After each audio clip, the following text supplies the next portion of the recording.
these things were hidden by the polymaths.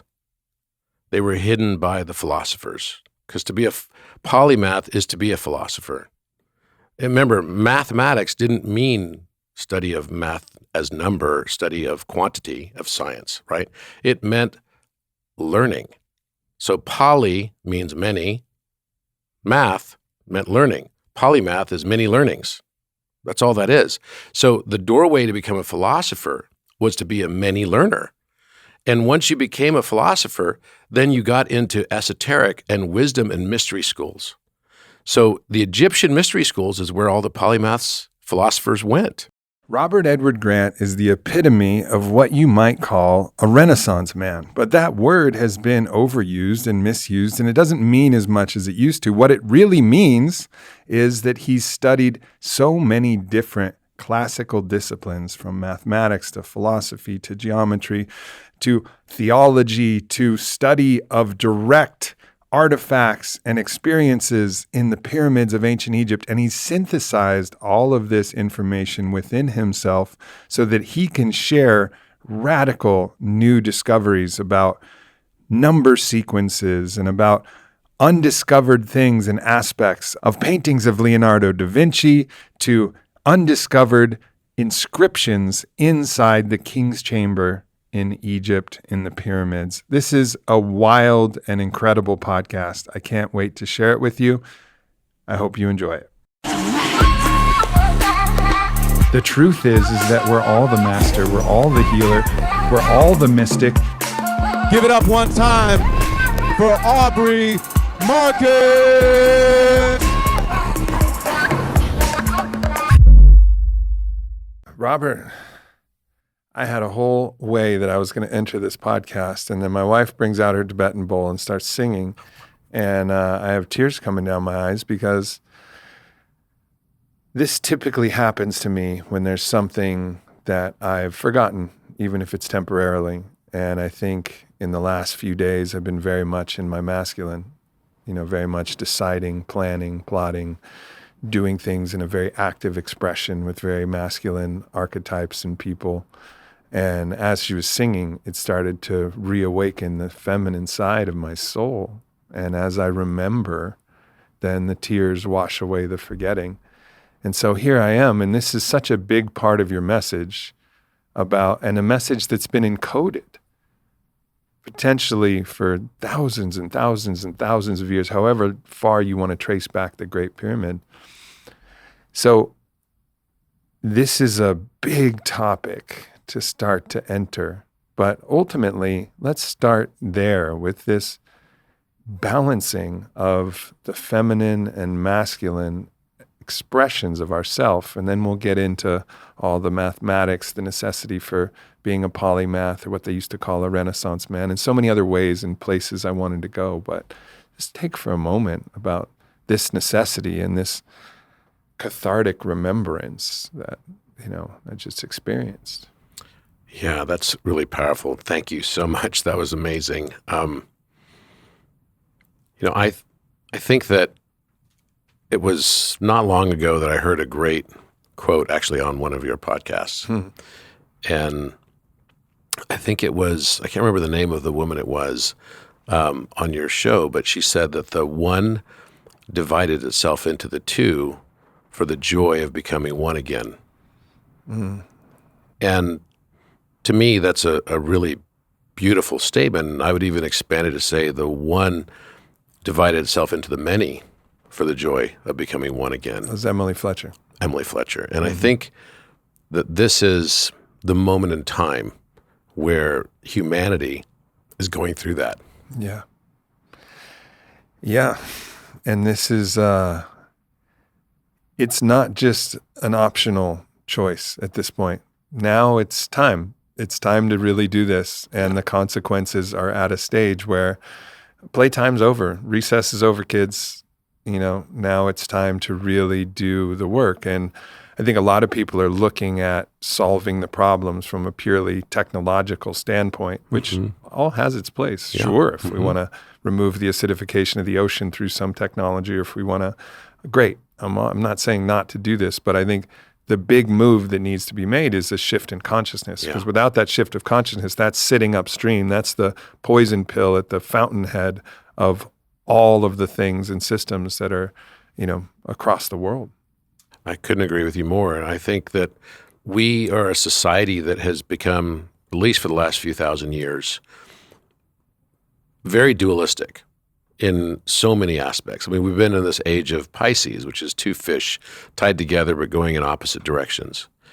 And thinking that one is the light and the other is the bad, one is the good, one is the bad, and it's this duality perception. And we don't even realize that our own perceptions are driven by our own conditioning biases, that we don't know that the things that we think are ethical are very often the things that are just benefiting us in our own conscious mind. Mm-hmm. And then we want to enforce that on everybody else because we tend to see the world as we are rather than as it truly is. And we have sort of lost our ability to empathize, our ability to step in another person's shoes and see their perspective on the world. That muscle of empathy has really become vestigial or completely, atrophied. Mm-hmm. And I think this is because we are a society that's so stuck in either thinking left brain or right brain, and never the twain shall meet. So we have some people in the world, thank goodness, that, are the artists and the creators and the people that are the ones that bring joy and music into our lives and imagination and creativity. And then we have the other aspect of society, which is very left brain. Yeah. And that's probably more the pathway that I came through. I ended up starting off life very much feeling like, okay, I'm a Taurus and I need to have everything understood in the material sense. I need to understand the materiality of the world. And I think along that path, at some point, I realized that I was too far in the extreme. As you get to that middle point of life, you end up having sort of a midlife crisis. Mm-hmm. And I didn't buy a Porsche. I already had a few. So maybe my midlife crisis has started when I was in my 20s. But certainly I felt imbalanced and not in touch with my heart. It's funny that just as a bracketed side note, that the solution that people apply in this midlife crisis is, I know the problem. More of the same. Yeah, exactly. It's so true. I'm feeling a problem. But if I double down, the problem will solve. But isn't that how so many people, of course, sort of try to attempt to solve their problems without realizing that everything that we judge in this world around us is what we will attract. Mm-hmm. Until we no longer judge everything we attracted. And so what happens is we start to think of ourselves as a hammer that's always looking for nails. And hammers have a way of finding nails. Let's unpack that a little bit because, one of the guides for me is a gentleman named Paul Selig who channels, who he calls the guides, who go by a name that sometimes is given Melchizedek. But his words are just ring so true, and I'm always first skeptical of everything that anybody says like that. But he says, if you put anyone in the cave, meaning judgment, the cave of judgment, then you go in the cave with them, right? And so you're saying what you judge attracts. So, okay, so anybody you judge or anything you judge, you go into that place of judgment with them. Then you apply the law of resonance on top of that, which is like attracts like. So if you are judging, you then become in resonance with that thing you were judging. And then through the law of resonance, you are going to attract more of that thing you were judging. It's kind of like what we used to say on the playground in elementary school. I'm rubber and you're glue. Everything you say bounces off me and sticks to you. Yeah. Right? Right. It's this kind of concept where we don't realize that the way we see the world around us and all the things that we see in other people, if we spot it, that's a trigger for us. And the thing that we spot is actually what we got. Mm-hmm. So I used to always say this all the time and say, well, if you spot it, that means you got it. The thing that you're seeing in other people that you don't like about yourself, that you don't accept about yourself, because you press it into your subconscious, you keep it outside of your persona, because we all think That the persona is the thing, and when we look in the mirror, that's how the world sees us. No, we only have eyes in the front of our head. We can't see full 360. We can't see 180 degrees, right? We can see 180 degrees with our peripheral vision, but we can't see the other 180 degrees. That other 180 degrees is what other people can see. And that's why it can be so valuable to do what's called a 360-degree review with somebody. Yeah, what other people, meaning everybody and everything and all dimensions and all times can see that. That's right. It's not just like, oh, well, my wife can see everything behind me. Well, she can see some things. Well, that's right. It's the full perspective. It's the full perspective. And thank goodness, I've had experiences like that. I had a 360-degree review when I was in my 30s. And I remember going through it the first time. It didn't feel very good. It would put me in a place of discomfort. I'll say that much. It was like an executive training type thing. And my peers were supposed to give me a review. Yeah. And I was always good with the people that were my subordinates in my management teams, the people that were reporting into me directly doing reviews. And I always tended to do pretty well with them. And I always did well with my bosses. But where I didn't do as well was with my peers. Right? Because they would sometimes feel threatened or whatever. I don't know. Sure. Right? But I wasn't even aware of it. That's the point. Yeah. You don't know what you don't know. I went back to MBA school when I went back to MBA school because I felt like, I was already more senior in my career path. And I said, but I still want to go back to MBA school because I don't feel like I know what I don't know. So maybe if I go back to MBA school, in the world of business, I'll at least learn the limit of my knowledge. Right. Right. And we have this word, it's a fancy word, entropy, which means chaos, right? Randomness. I don't really believe in randomness, but let's just say that this word exists. And the definition of the word is not truly well understood or well defined. Probably the best way to define it is the boundary of where knowledge ends and ignorance begins. That's entropy. So it's the zone of we don't know what we don't know. So when it comes to our own personalities and our personas and our subconscious minds, by definition, it's in the zone of we don't know what we don't know. So life, I believe, is about us learning to transcend through this polarized perception of vision, seeing the world around us, learning to replace judgment of others with love and acceptance. Because that is tantamount for us to be able to feel the same way and look at ourselves with that same love and acceptance. It's two ways that you can go. You can go in through love and acceptance for all parts of yourself, what you would typically call shadow work, although that term is, I think, mischaracterized a lot, because ultimately the shadow is that which you cannot see. So you have to have some process where you can illuminate that which you cannot see, That's which the often seeing involves the other limit people. of the, we used to always say in business, right? It's like, I didn't know anything. I couldn't find my ass with both hands, right? That's kind of the saying we would say for someone who's a newbie in a space or category industry. And you kind of have to learn that zone, or even what the context of that learning would be, to be able to reference it to yourself. Right. And that is what shadow work ultimately starts off with. Yep. So it's either internal work or external work, working on, you hear the stories of different spiritual teachers who have that person that's the hardest for them to love on their altar because they're using the external to learn how to actually love the wholeness of themselves as the universe in a drop rather than a drop in the universe, kind of changing the Rumi quote around a little bit. One thing that comes up, so many things, so many paths I want to discuss with you here. One thing that comes up that I've noticed recently is, and I say this in like the past year or so, but I've seen it actually play out over time, is there's a quote from Nietzsche, and I don't have the words exactly, but, basically saying, be careful, stare into the abyss, and the abyss stares back at you, right? And I've seen people who've been really focused, not necessarily incorrectly so, although sometimes hyperbolically so, exaggerating the darkness, but looking at the darkness which has exposed itself in the world over the last 2 years.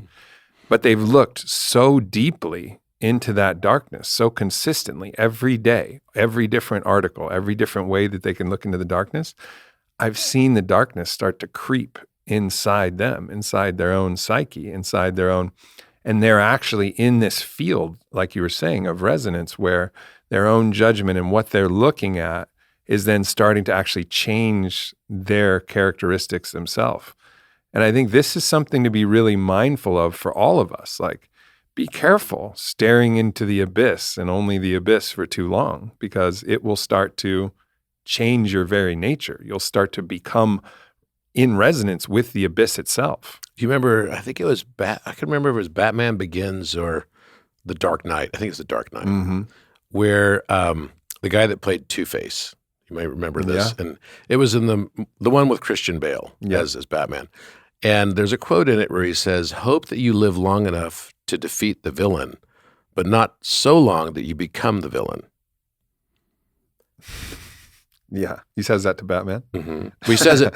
I can't remember who he says it to. I just remember it's like this scene. Wow. It's like when his face got half burned off type of thing. Yeah.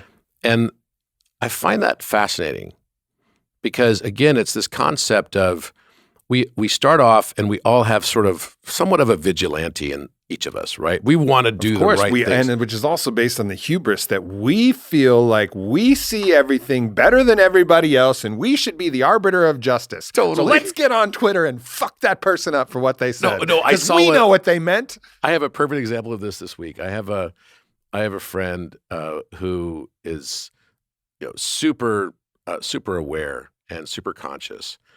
And she basically posts on positive stuff all the time. And so this guy goes on her page and he starts saying that she is representing 100% toxic positivity. That's a good one. I'm like, toxic positivity. Okay, so let me just grok that for just one moment, right? Toxic positivity. And the first thing that I had to do is, of course, I wanted to go to his page to see what was on his profile. And the first thing that it says is defender of the oppressed and weak.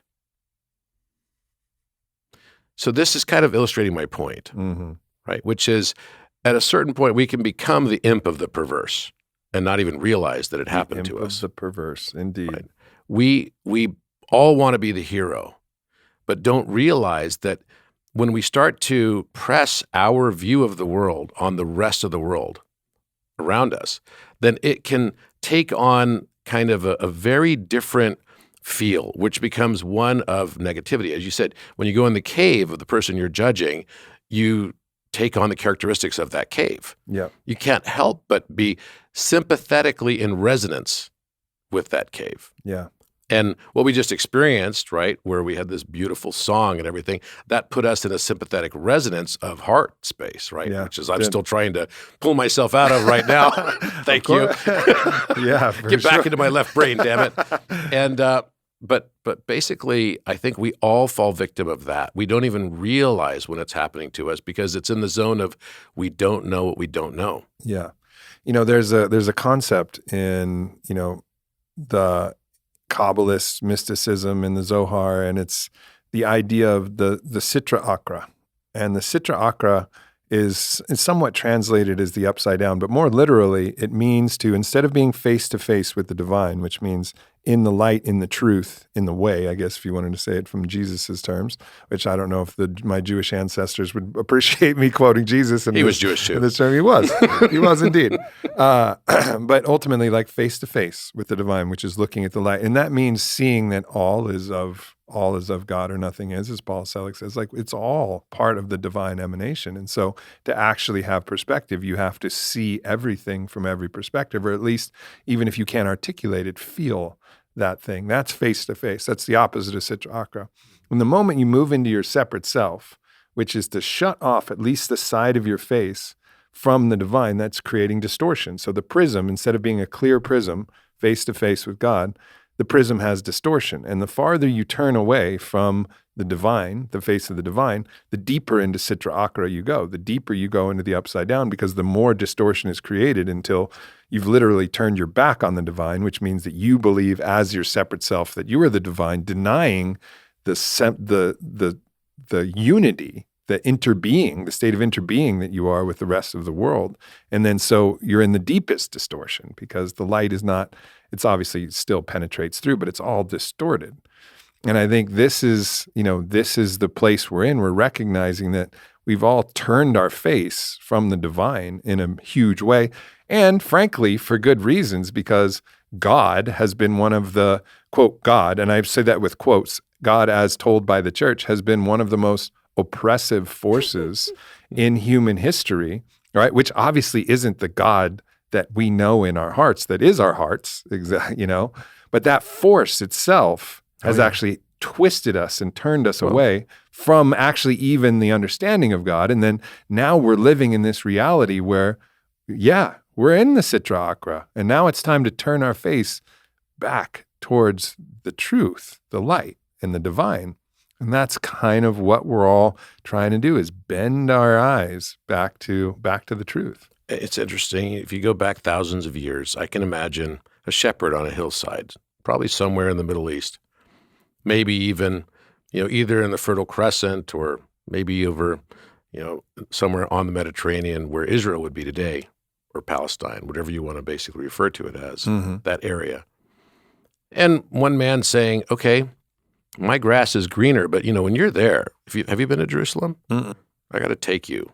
I'm going in February again. But when you're there, it's astounding. If you stand on the Mount of Olives and you look at the Temple Mount, which is called Mount Moriah, across the Valley of Kidron, the Mount of Olives is right beneath you. You're looking down, you can see the east side of the Temple Mount, which is where King Solomon's temple was, right? And then there's another valley on the other side.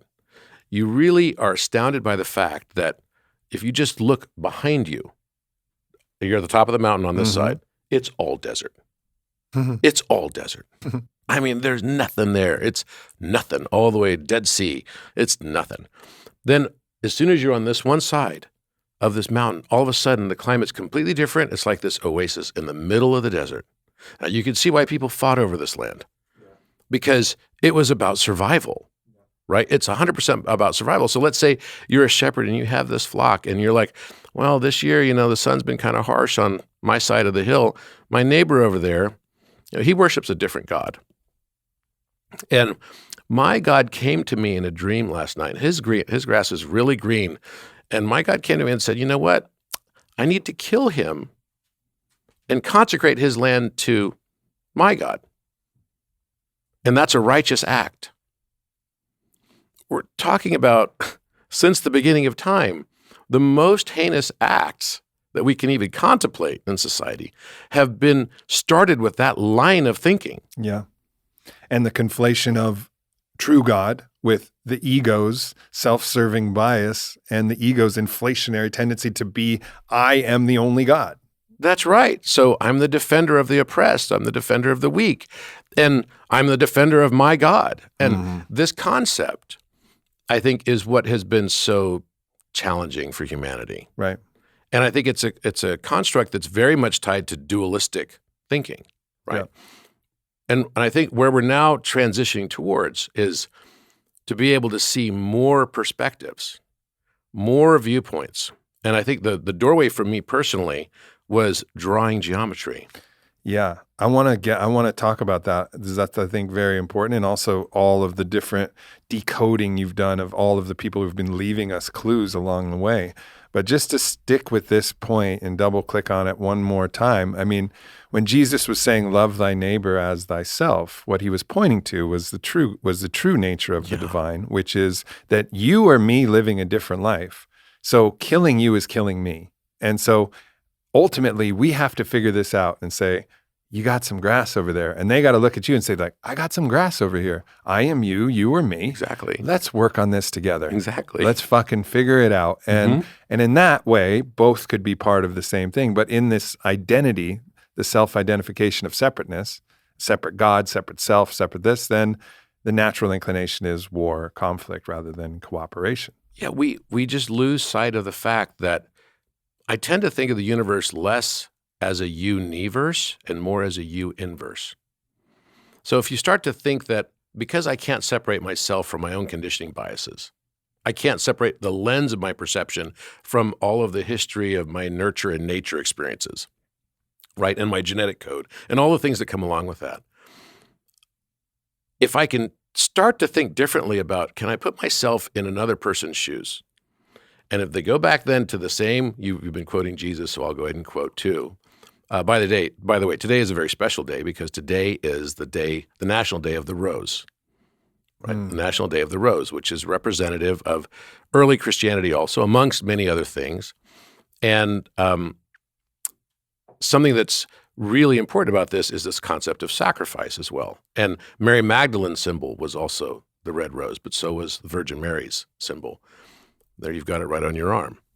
So and I've been thinking about this all morning, about this concept of the rose, because I've always had this symbol in my mind, and I'm a Taurus, and the bull loves the rose. And the reason why it's the rose that he loves is because the bull's eye, which is the brightest star in Taurus constellation, is Aldebaran. Aldebaran is the brightest star, and it's the right eye of the bull. And it's a red star, and it's the rose. So there's always symbolisms in cartoons. You see where the bull is always surrounded by roses and such. You go to a bullfight in Spain, and they've always got the red rose around there. It's all this part of the same symbology.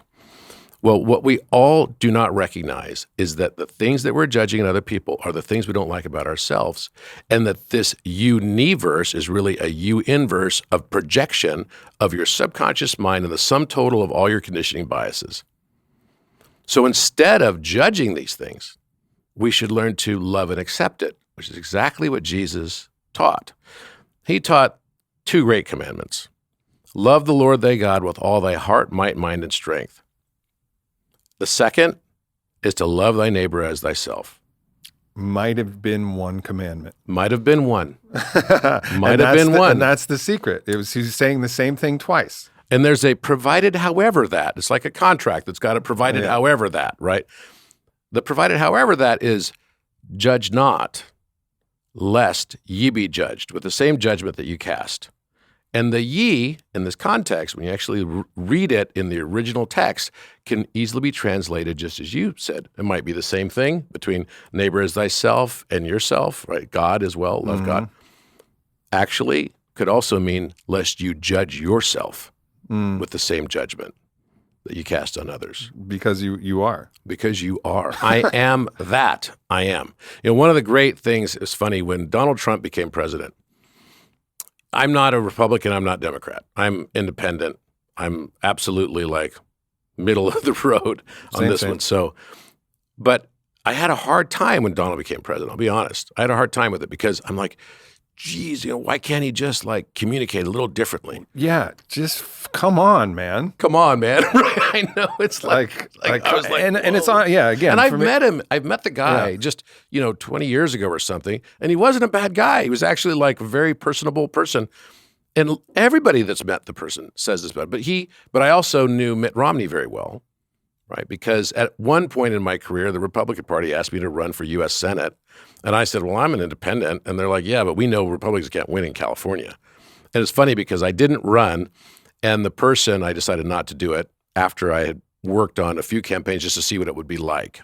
I was on Meg Whitman's campaign.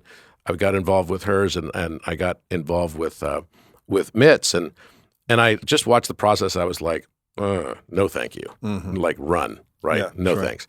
So I didn't run, and no one ran against her. And guess who ended up running in that election? Kamala Harris. She won in California. There was no opposing candidate. So she literally just got in without any issues. But I remember going to the ballot box going, oh my gosh, no one ran against her. So the vice president might be your fault. Might be. It might actually be. Jeez. What the hell? Or, who knows? She probably would have beat me anyway. I don't know. But I just didn't want anything to do with it because I realized it was just another thing that was tied to judgment. And I was moving out of such a toxic environment, right? And even more toxic now. I mean, like what we saw in the Trump-Biden election was the worst of humanity in many ways. Like it was the worst. It was the worst form of communication I've ever seen. Honestly, it was horrible. It was totally horrible. So as I was kind of looking at that, I watched Donald get elected. Every day I'd like turn on the TV and I'd be, and my wife would go, why are you so upset about this? I go, but he just needs to change the way he says this. What the hell? Some of his principles aren't horrible, right? They're not horrible, but the way he goes about it was just like driving me nuts. And then finally I realized, why is it that this is triggering me so much? Because I am that. I had to come to the realization that some of the things that I couldn't stand in him are things I was in denial about related to my own personality. Right. And I had to learn how to integrate that. So that by the end of his presidency, I was like, okay, I accept that this is just the way he does things, and I was no longer triggered by it. And I think all of us we tend to run away from the things that trigger us in other people. That's why it's wonderful to have opposition things. That's why it's wonderful to have the duality experience, because through that experience, we learn more about ourselves and learn to transmute our negative feelings toward it to feelings of acceptance and love. Yeah. When I discovered a prime number pattern in 2018, and I got 2 invitations. One was to go to the Vatican to give a presentation to a bunch of like cardinals and stuff on prime number pattern, which turned out to be the shape of a photon. And literally on a mod 24, it looks like the exact shape of a photon of light. And it also looks like a cross. Looks just like a cross, a Templar cross, in fact. So the Catholic Church asked me to come out and present there. So I flew out to the Vatican. I presented there. And then I got another invitation from the Dalai Lama to come and teach the Dalai Lama this prime number pattern, right? So I'm thinking now, wait a minute, I've stepped into a different world, right? Mm-hmm. This is not the world I was in, where I was, career-oriented person and this, that, and the other in the pharmaceutical industry and medical aesthetics or in ophthalmology and the eye business. And now I'm finding myself in Dharamsala, sitting right next to the Dalai Lama, teaching him in his house prime number pattern. And he looks at me and he says, I think one day you will be able to prove higher consciousness mathematically. And I was like, whoa, what an epic moment. And there has been, he has tons of people, scientists and everything, come and visit him. And I brought 7 people with me, other physicists, mathematicians, and a stem cell scientist. And he asked the question, he said, do you believe that glass of water is conscious? And we said, yeah, we do, because it has feedback, it has memory. We know this from DNA, And he was like, okay. And he was so humble, and he was such like an open-minded person on everything, because the guy has studied physics. He wrote a book on physics called The Universe in a Single Atom as a fractal. It's another as above, so below kind of concept. And I remember sitting there with him, and he actually even told me, and this might kind of be surprising to you, may not. He said, in my house in Tibet,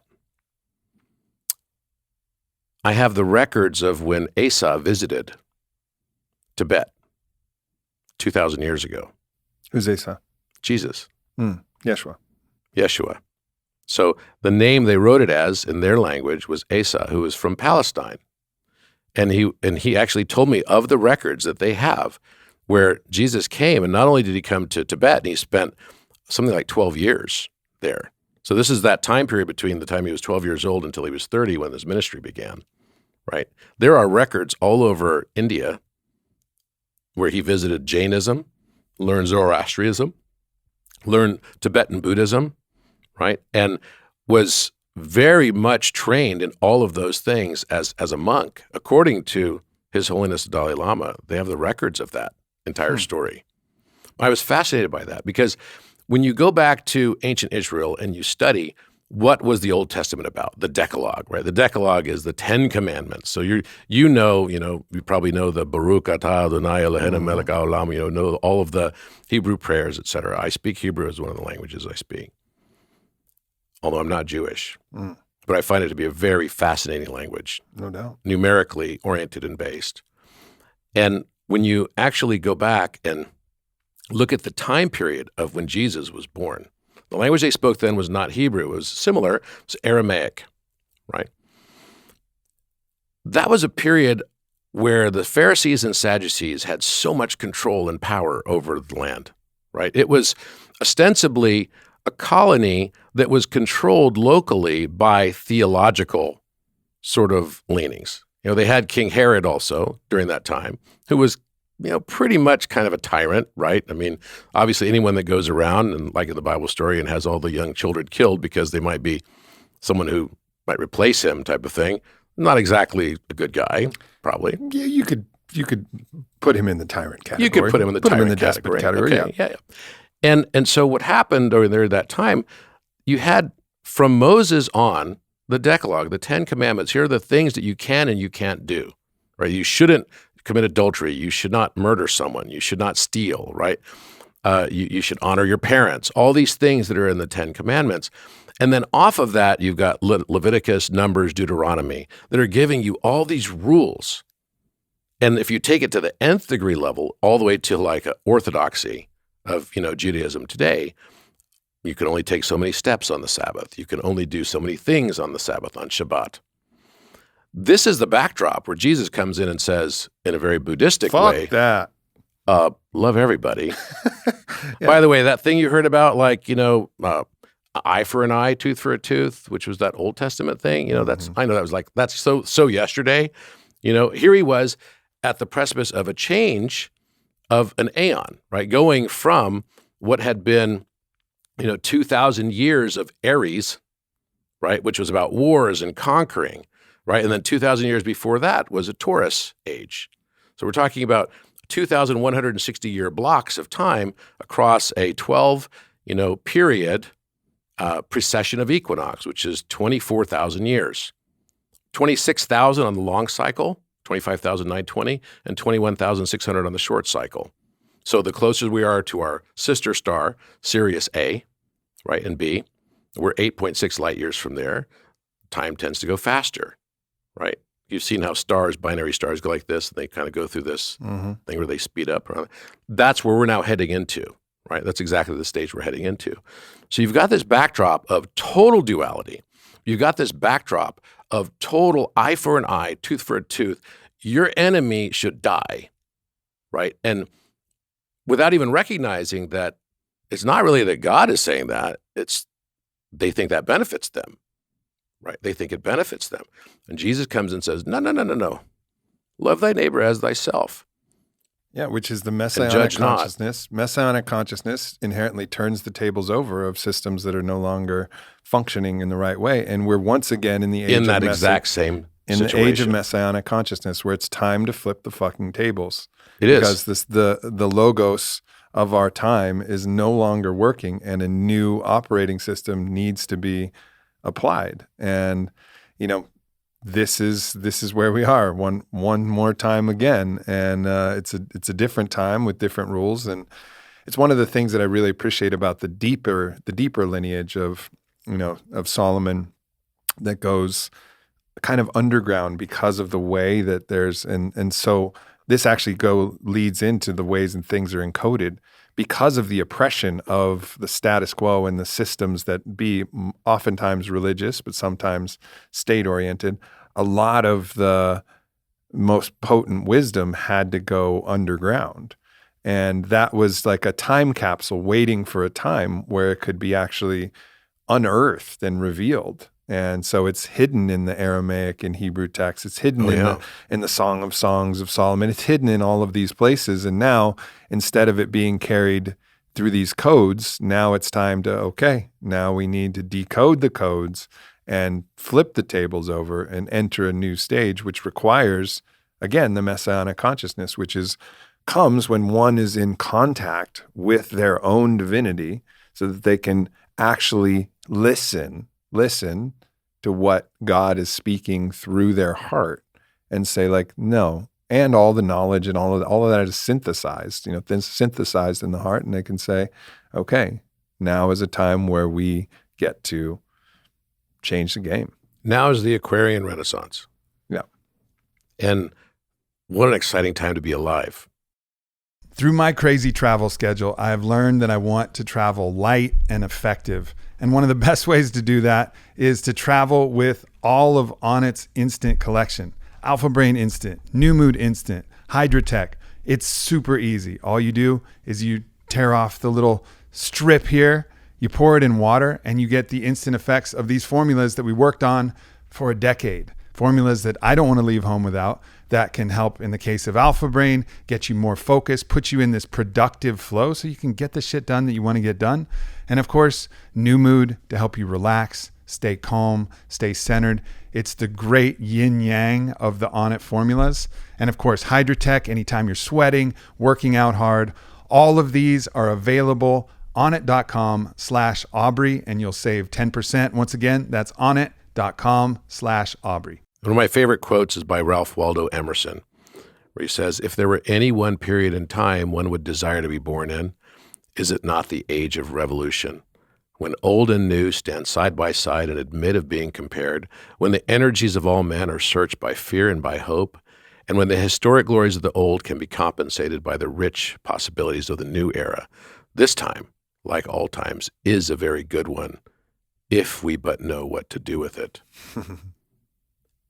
And I think that's where we are right now. Absolutely. We're at this stage where all these systems, if you think about the systems of society that are the self-arbiters of judgment, what are those systems? We have government that basically decides what is lawful and what is unlawful, right? With our court systems, what is allowed and what's not allowed. We have university systems that decide what is truth and what is not truthful, right? What is mistruth. We also have religions that determine what is moral and what is immoral or amoral. These three structures in society have become strictures on society. They all have become self-arbiters that actually diminish individual self-sovereignty on being able to determine those things for themselves. And they don't allow for a more unifying principle of perception that would allow for greater empathy in society also, because it's not in alignment with their narrative, right? Or with the narrative, the official narrative. This and the social conditioning of culture as well. Just like what the Toltecs would call the mitote, the marketplace, this kind of zeitgeist that exists that fosters all of these, social justice things which operate under the principle of doing good, but are actually just spreading the same kind of shame, oppression, hate more often than not. Not that some of them haven't been beneficial and there haven't been good things that come out of it. It's important not to categorize anything, including that, with judgment, because that's once again in the same game that it's in. Everything has its place and purpose, but when you look deeper, you see so many different levels where this has all been operating. And to circle back to where we started, a lot of what I'm seeing, and I think a lot of people are seeing, is the midlife crisis of a dying system in which they're saying, aha, there's problems. You know what'll solve the problems of control, oppression, shame, and judgment? More control, oppression, shame, and judgment. I had a Toyota Camry of oppression, shame, judgment, and control. And now if I had a fucking Porsche, central bank digital currency, and massive control, then we're fucking Gucci. No, I do think that's pretty funny. It's like, wait a minute, when the Chinese government just announced yesterday they've got their version of their central bank, digital currency coming out, and it's quantum resistant, and I work in quantum resistant cryptography, right? And I was kind of laughing about that because these central banks who believe that the solution is more central control, and in China, taking it all the way to the perverse level of social credit scoring systems. Of course. That then determine what people can buy and what they can't buy and when they can buy it, et cetera, et cetera. And where they can go. And it's just the process is going to continue. How dystopian, can this stuff get, right? And that's kind of where we are right now. But the funny part is what people don't realize is the reason why people adopted cryptocurrency was because of this concept of decentralization. Not more centralization. So to your point, it's like more oppression, control, right, and more shame and judgment. And I think that is what we're all waking up to right now. So we're all talking about this, great split. So yes, obviously we are now on the precipice of a major, probably very likely a meltdown, right, of what we have considered to be the economy. But let's face it. When the first COVID package came out, I remember thinking, wait a minute, why are they sending me all kinds of money, right? Why are they sending it to all these people? And this is not, I didn't feel good about it. Something didn't feel right. I was like, this is nuts, because when you start adding it up, we've printed something like $7 trillion, almost $8 trillion. So it's over a third of the world's money supply was printed in the last 2 years. And you're surprised if you had a 30% or 33% dilution of a stock, you shouldn't be surprised when the value of each share goes down. Mm-hmm. If anything, I'm surprised that it hasn't gone down more, right? And now we've got this looming stagflation economy that's upon us. Just on Friday, the Fed increased by, 0.75 of a percent point, right? Big increase. Big increase. And they're not seeing any mitigation of the pace of the hyperinflation we're now experiencing. It cost me $200 to fill up my Ford Raptor truck, right? It's like in California, you guys don't have it quite as bad here. We have extra taxes that goes on top of everything. But the point is that we are now on the precipice where we're seeing seemingly all of these strictures and structures on society seemingly disintegrate right in front of our eyes. We're watching it happen. But I actually see it as just an evolution of consciousness. Mm-hmm. It's a beautiful thing. There are no coincidences. Mm-hmm. I believe that everything in the universe is totally patterned. I make a random number generator. And yet, I believe that the word we say and whatever we call randomness is really just our inability to perceive God's pattern that's there. It's underlying everything. It's just outside of our zone of perception. We're not at the expanded awareness. If we could see all perspectives, then we would be truly ascended. We could look at it the way that a creator could look at it. Mm-hmm. But maybe we are, and we've just put ourselves in this limited construct for the joy of returning to that consciousness. Yeah. And here we are. And here exactly we are. And here we are. One of the things that you talk about is, and you identify as a polymath, which very much you are. And for people who don't understand what that is, it's the idea of the Renaissance man. It's the idea. I actually took the moniker for my first podcast start as the warrior poet, and I studied Socrates and, Musashi and all of these people who trained in the martial arts, but also cultivated the arts of philosophy and mathematics and calligraphy and all of these different things to help synthesize, what Robert Greene actually calls the Da Vinci effect on perhaps the greatest polymath of all time, or at least that we're aware of, Leonardo da Vinci, who synthesized all of this different information. And you talk about this in your show Codex on Gaia, which was great, about how we've really, because of, I think, the Industrial Revolution, the mindset, and all of the specialization of everything, we've lost the people who synthesize all of this information together, which is a process that's necessary for the evolution of the brain, first of all, and going back to your idea of the necessity of studying geometry, which I want to go into more, but just the necessity to understand at least a bit about everything so that we can actually chart our course, because everything is happening in a silo right now, it seems. I think what we have done, it's so funny. I was at ASU speaking at the 75-year anniversary of my business school that I went to. And it was great because, here I was at this school. I didn't think I was going to be like this guest of honor at the thing too, which was crazy, right? I would go to this dinner, there's thousands of people there. I'm like, wait, I'm sitting next to at the table, the main table. I'm like, whoa, what's this all about? So I'm talking to the provost of the university. And she says to me, oh, we're working on this thing in math here at the university. I'd like to possibly get you involved with if you'd like to be involved. And that is changing the curriculum of mathematics to teach it more like a language, right? And we're working in concert with Cambridge University.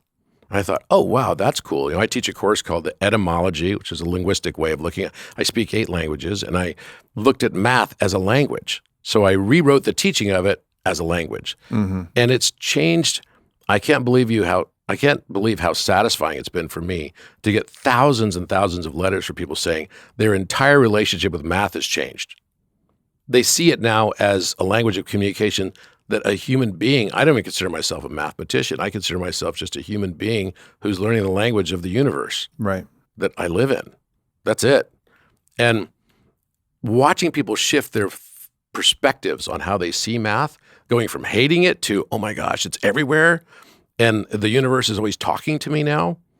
Synchronicities, seeing number sets, et cetera, and being able to help them interpolate and extrapolate what that might mean for them at that point in time in their lives. And then also applying it to, front and center normal geometry and mathematical equations and some algebra. It really helps change their connection to their existence. Well, if you look at it though, our school system, it's like, oh, everything's broken. Let's give it more judgment, more shame, more of the same. Let's just pile on more of the same stuff. More specialization. We've done the exact same thing.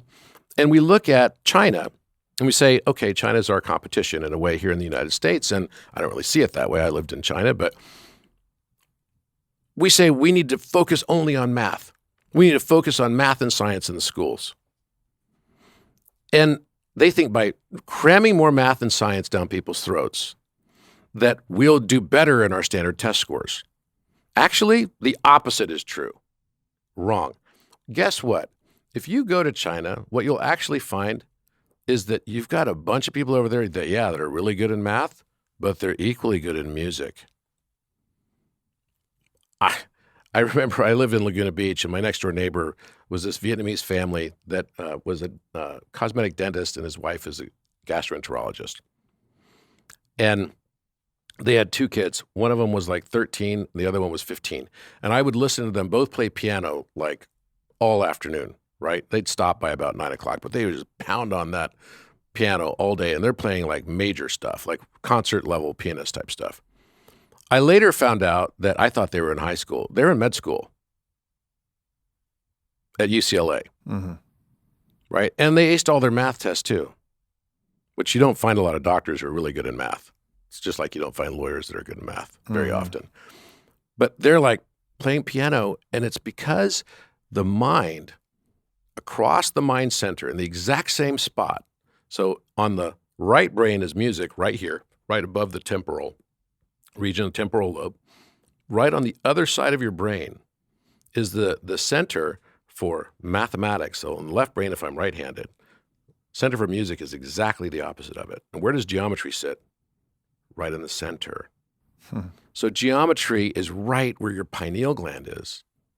That's why when you start to draw geometry, it exercises the muscle right around the pineal gland, the pituitary gland.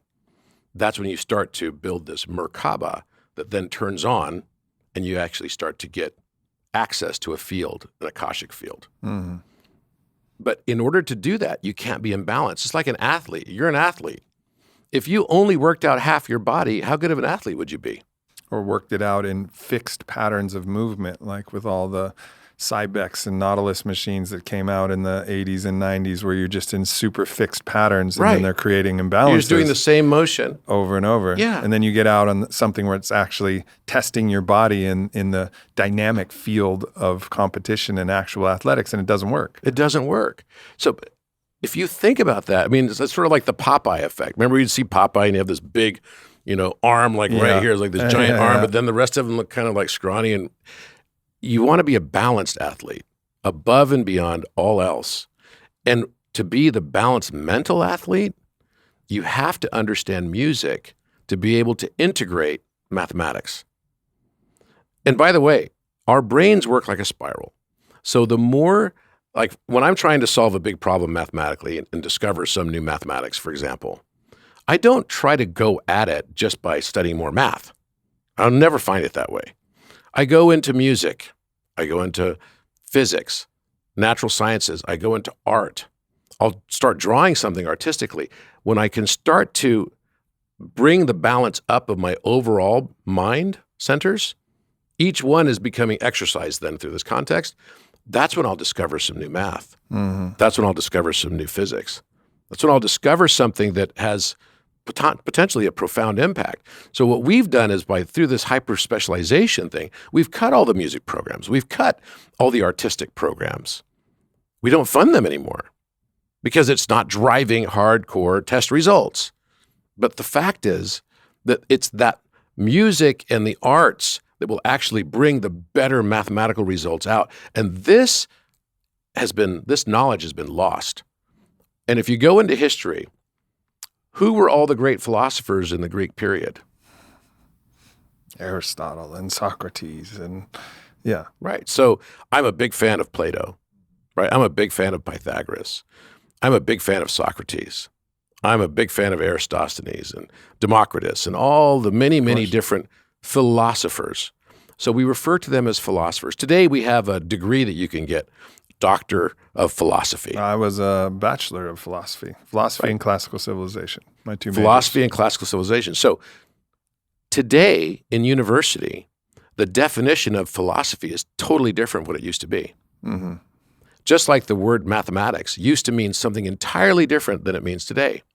Do you know that in Plato's time, mathematics meant all learning, not the study of quantity or the science of quantity.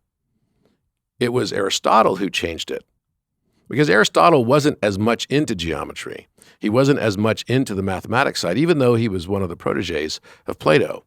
They had kind of their disagreement. He's sort of like, in that context, he was like in opposite sense. You've got Carl Jung and you've got Freud, right? You could say, even though it was a different opposite mentor-mentee relationship, you had Plato and Aristotle. Aristotle was a botanist who liked to classify things in narrow categories. Right. Right? So phylotypes, right? Very, very narrow categories for plants and flora and fauna.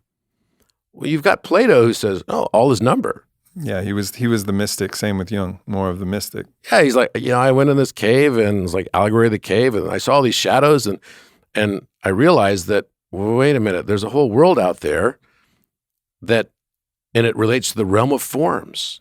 Yeah, it's like David and Joseph as well. I mean, you see this pairing as well, where this like kind of mystic, wide open mentality then goes into someone where someone wants to just codify everything and simplify it all in this kind of separate way. But would you be surprised to know that Pythagoras and Plato were equally artists and musicians? I wouldn't. See, philosophy was something that you would achieve and attain after you started to master all of the different arts and sciences. Philosophy was an end result. It wasn't just starting by studying rhetoric of what other people said and thought.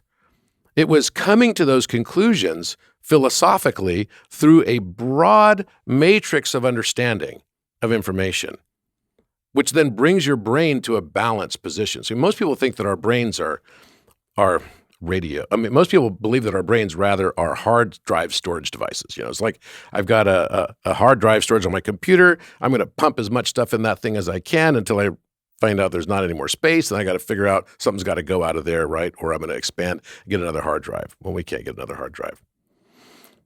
Our brains, I don't believe, are that at all. I believe our brains are actually radio receivers.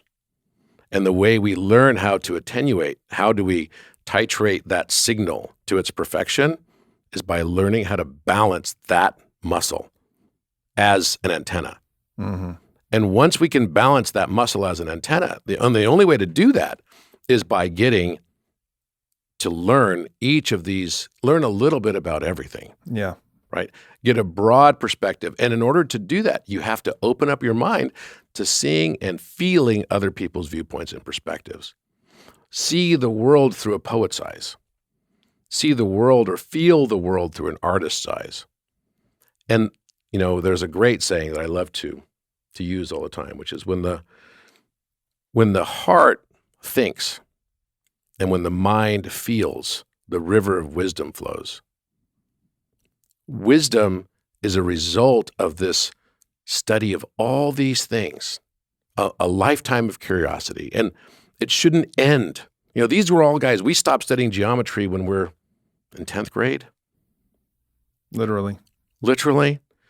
Geometry to them was a lifetime pursuit. Sure. Plato discovered the Platonic solids, right? You start going back through Archimedes, discovered the Archimedean solids, and categorized all of them so we could have reference points of our thought. This was only achieved. Discovery of mathematics and geometry is achieved as a result of this philosophical result, right? It's not because I studied rhetoric or I studied Nietzsche or I studied these other people. That's a great pursuit too. But philosophy, by definition, changed. Just like the word mathematics used to mean the study of all learning because it was the language of all learning. It was all is number. It was Aristotle came and said, no, it's just narrowly the science of quantity. One of the previous podcast guests I had, John Vervaeke, he talks about the difference between philosophia, the love of wisdom, versus philonikeia, which is the love of victory. And we're in the era now where we've played out the love of victory, the love of being better than somebody else, and returning hopefully to this love of wisdom and these fundamental principles that you're talking about. All right, if you love wisdom, how do you get your brain to a position where you can receive wisdom and get your heart to a position where you can receive wisdom? And this is, like we said, this spiraling, multi-dynamic way in which we do it. I mean, I had the foolish enterprise of trying to understand how to master the mind. I was going to write a whole book about it. And then I abandoned 60,000 words 3 times. I tried this because I ultimately realized After 60,000 words? 3 times. Jeez. 3 times. That's yeah. a long book. It's a lot of attempts at this, but there was no way that I could actually find a point where the mind, going back to the mind as a receiver, where the mind was separate from capital M mind of the entire universe. So by saying master your mind, I was basically saying, I'm going to write a book called Master the Universe. And it never worked. Of course it didn't work. Yeah. But it was very instructive for me. That practice of doing that helped me to know for sure my own gnosis, like, oh, I get it now. I get it. There is no way that you can separate your mind from your body, from the collective mind, from the field of mind, from God itself. You can't separate that. And so in that practice, I don't consider it a loss, even though it was a lot of labor that's not going to get a lot of tangible result. My publisher certainly has had to wait quite a long time because I'm going to be writing a radically new book now. But it's these fundamental principles, if we understood them from the start, basic operating manual for the human body, music and breath, and how the mechanisms of the heart and mind and heart-brain coherence and all of these things, and how to actually grow. I mean, this is what needs to be applied in post-revolution, post-Renaissance, into ground-up thinking from right from the drop, so and that that's everybody what I understands. am so excited about. Yeah, that's Because what that that's one happening right now. It is. And people all around the world, like yourself, right? And so many people that I've met are building that new architecture, right? And you will be writing that story. I see that. You will write that story that will help many, many people, because people ask me all the time, it's like, okay, you find all these hidden things, but why was it all hidden? And I'm like, but see, that's the best part. It was hidden so it could be found. Right. Everything that we experience is funny. It was Henry Ford that said, if you think you can or you think you can't, you'll be right. Yeah. And we all know people that literally just can't get out of their own way to see the positive aspects of something, right? And no matter what happens to us, it can either be the best experience or the worst experience. It really comes down to our choice. Because I can name every single bad experience I've ever gone through at the time I went through it. Quite frankly, I now look back on them all and say, it brought me to here and it was the best thing that ever could have happened. And it just took that mindset shift. So if we can help get people in that mindset shift and then start to create new ways, new systems, and that's what I'm dedicating my rest of my life to, right? Helping to establish, I don't want to be a leader. I don't want to be a boss. I don't have any desire. I've founded so many companies. I've done enough. But what I hope to be able to do now is just to help provide a different perspective that might be broad, might be very broad. And hopefully through the lifetime of curiosity that I've had, because I've always been curious, to be able to learn these different things and then also discover new mathematics and geometry. I tell you what I'd love to do. I would be very happy sitting in my house most of the time and just discovering math. And which means that you have to be playing music and I have to be and playing reading music poetry. and I have to be reading poetry and writing poetry and feeling love, Yeah. right? Feeling from the heart space, because the heart is what will also open that up. This is the heart-brain consciousness. It's represented in Buddhism by the diamond shape. It's called diamond level consciousness, which then opens the rainbow body. And this is when we have this aura that's like literally balanced rainbow all around us. We're in full acceptance and full love of the world around us as well as ourselves. I don't think the world is a tough place because people hate each other. I think the world can become a challenging place because people don't like themselves. They loathe themselves. They all feel like they're not good enough. Men don't feel good enough, and women feel like they're too much. Or they're or we're comparing ourselves to someone else and trying to, instead of celebrating our radical uniqueness as one unique face of the infinite prism of the divine, in which our own uniqueness is our pathway to actually see clearly from our own perspective, which is what the divine actually wants, which is to see through our eyes. Yes. Wow, I want to know your story. Tell me more. Tell me more about your perspective, says the divine. I love you. Your story is the most important story I've ever heard. Right. Tell me more. What do you see? What do you see, my child? What do you see? Yeah, just like a father who really cares. Yes. Talking to, a father or mother talking to their child. What do you experience? I want to see it through your eyes. We are the universe observing itself.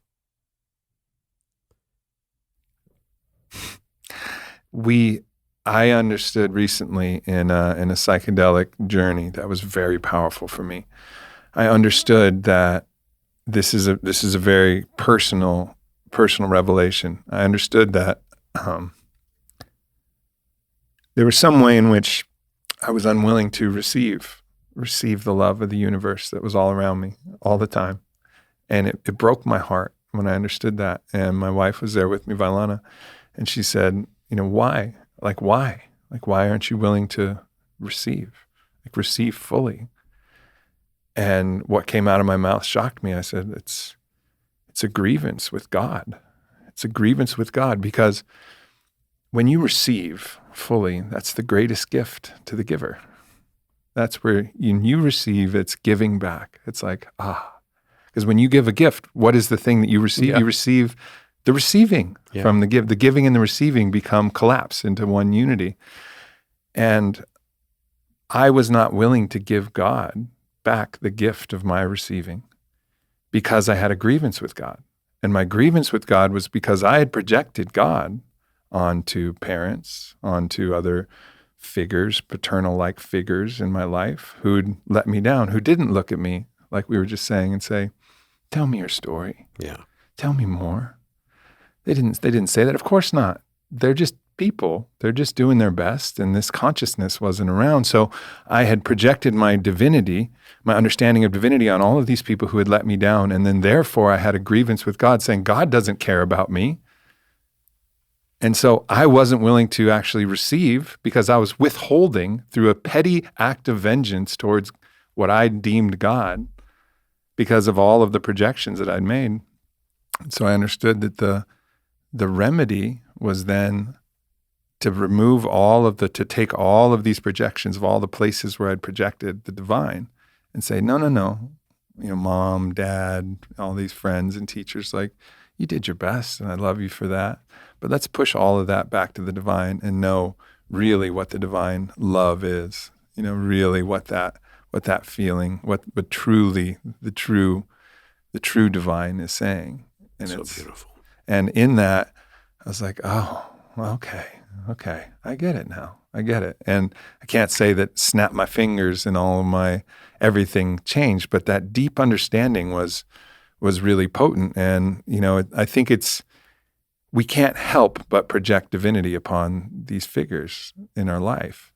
But if we can actually have a better understanding of the actual divine, then instead of projecting it on all of these people who will let us down ultimately, because no one's going to be able to be that, but really understand what the totality of the divine is, I think that's where we can get back to looking at the face of God rather than looking at other different faces and trying to see, trying to project the entirety of divinity on the flawed, broken vessels that we all are. And of course, the light of God is in everything. So we can, if we look carefully enough, we'll see it all.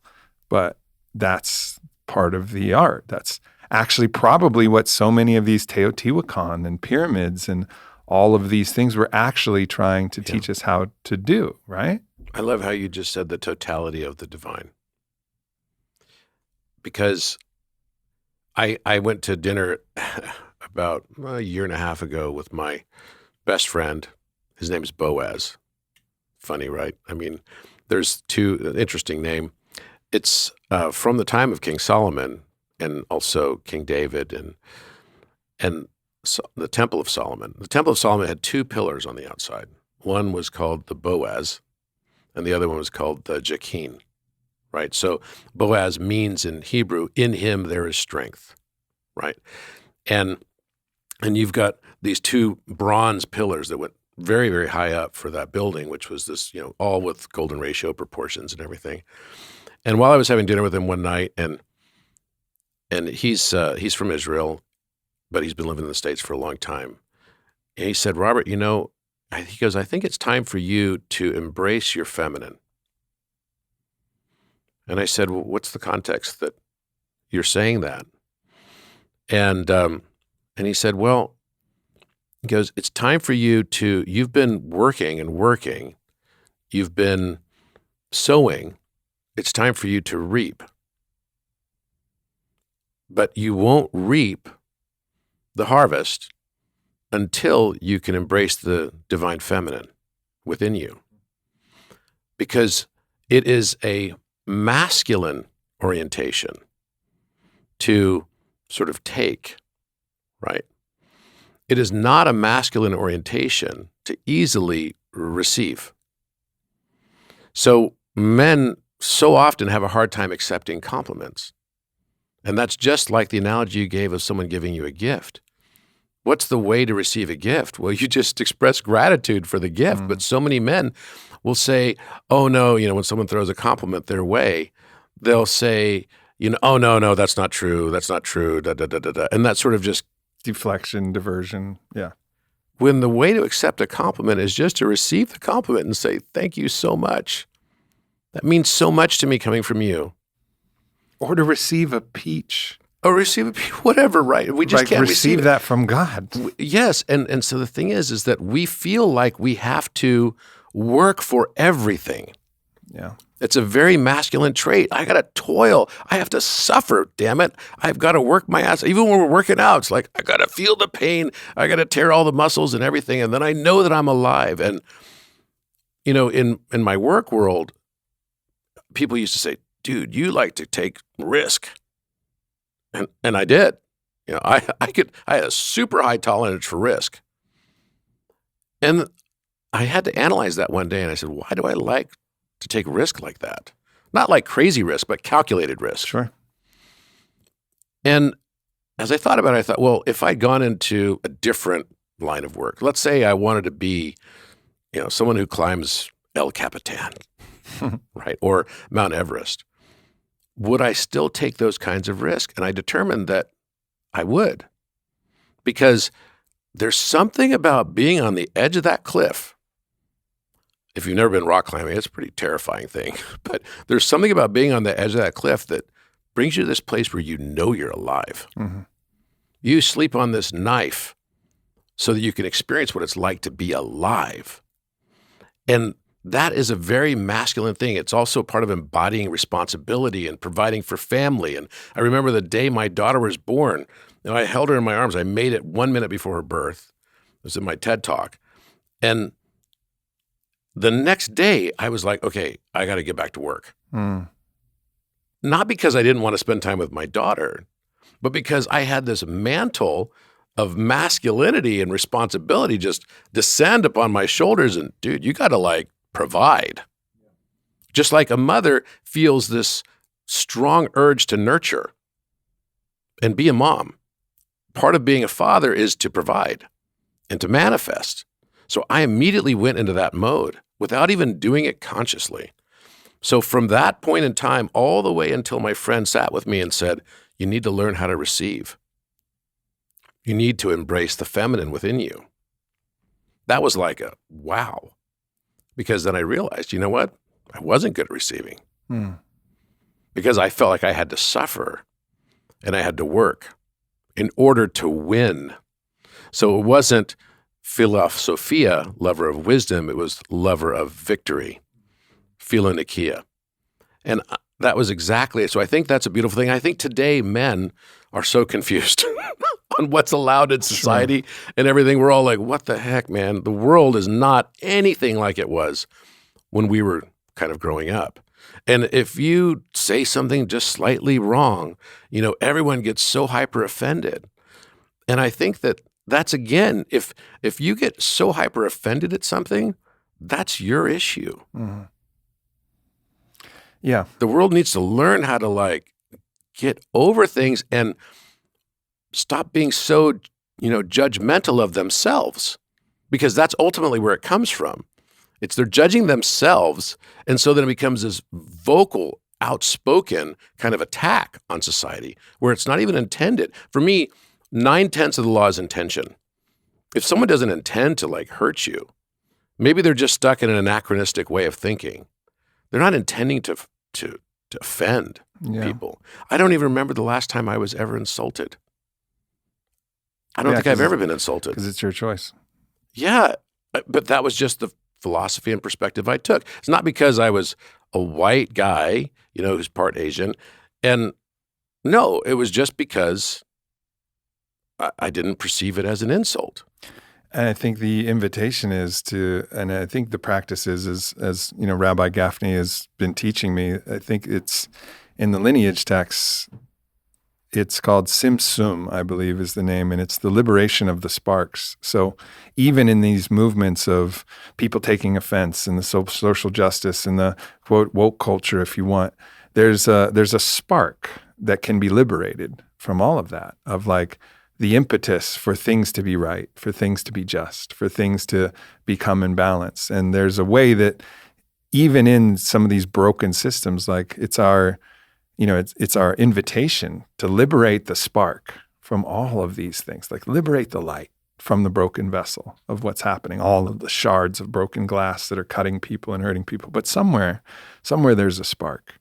And I think that's another way, another lens to look at this confusing time, is like all of these sparks have emerged and they've been covered in thorns and covered in broken glass and poison arsenic. And they're there, but somewhere underneath there is a spark in every one of these movements, and all of the racial movements and gender movements and all of these, there's a beautiful spark that's there. And if we can liberate that spark and clean the thorns and clean all of that, then that's what's going to contribute to this more beautiful world. As Charles Eisenstein said, the more beautiful world our hearts know is possible, but it requires that mystic level consciousness to liberate all of those sparks, move beyond the judgment of the thorns and the glass and the arsenic, but see where the spark is. What you just said, move beyond the judgment of the thorns and the shards and the things that we perceive as negative. Yeah.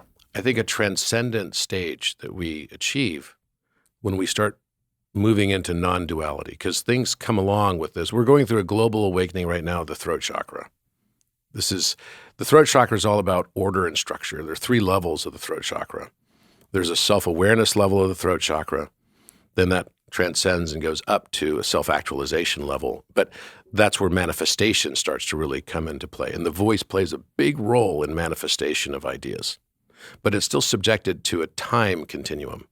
So you don't just like say, I will it to be so, and all of a sudden something exists. When you get to a higher level of transcendence, beyond duality, where you don't even judge the darkness. In fact, you're grateful for the darkness.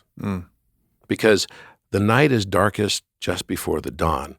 And you recognize that the light craves the dark as much as the dark needs the light. That both are beautiful. That the universe is happening for us. It's not happening to us, but we have to be able to perceive that it's happening for us. Even the negative things that happen to us in that context become my opportunity for my greatest learning, to realize myself, to feel that divinity. These experiences that we have, I look back on all the bad things that happened in my life and I say, that was the best thing that ever happened because it led me to this understanding of awareness. Even when it was so painful and difficult at the time.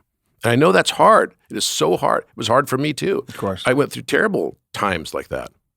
But with the benefit of time, I was able to look back and say, gosh, I'm so grateful that happened. And the trick is, can you see that in the moment?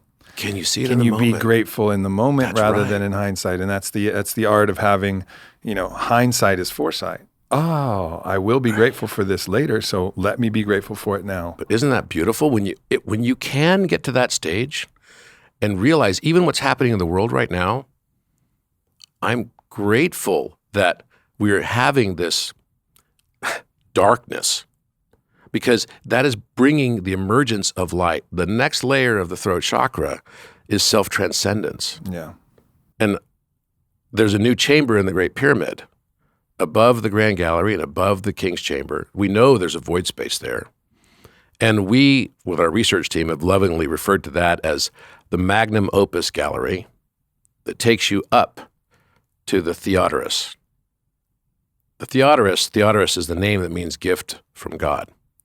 This is the third layer of the throat chakra, and it represents the return of miracles and magic. Let's go. Here we are. Let's go. So this is where we are. But the only way to get to that, and it's also not only a transcendence of duality, but a transcendence of time.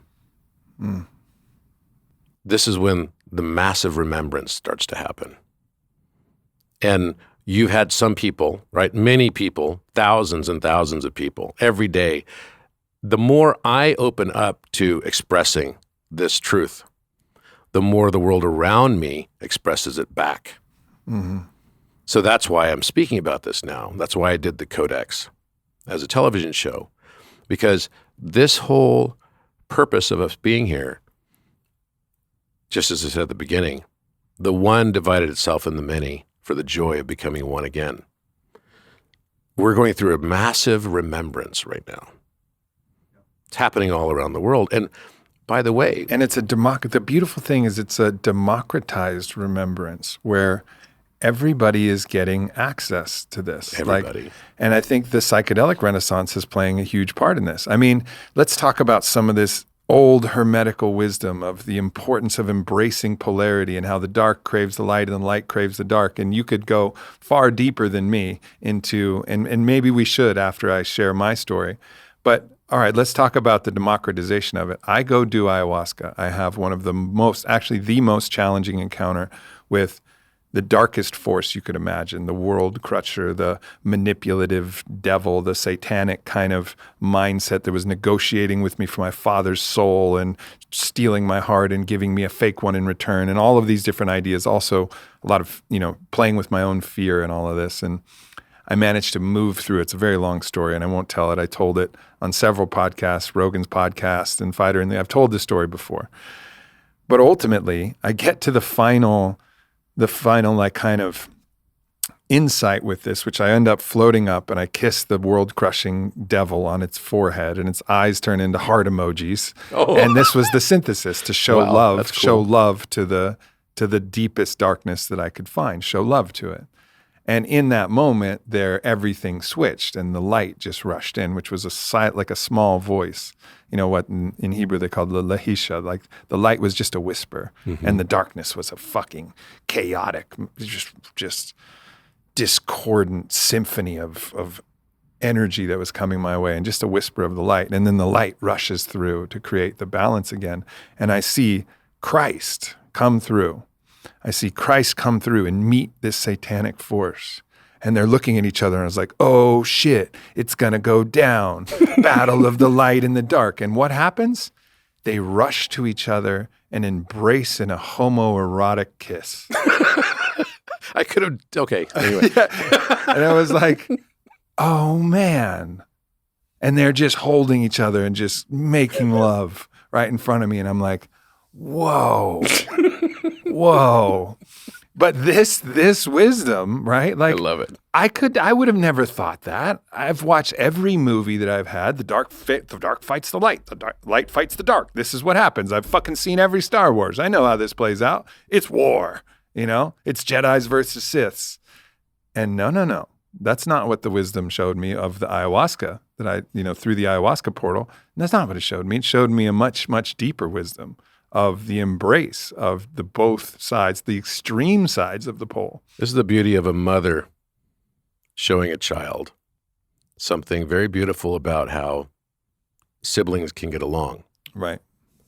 And what you're describing is actually making me think immediately of that scene in Empire Strikes Back, right? Where you've got Luke Skywalker on Tatooine and he's there visiting Yoda, right? When 900-year-olds you become, look as good, you will not. You remember all this, right?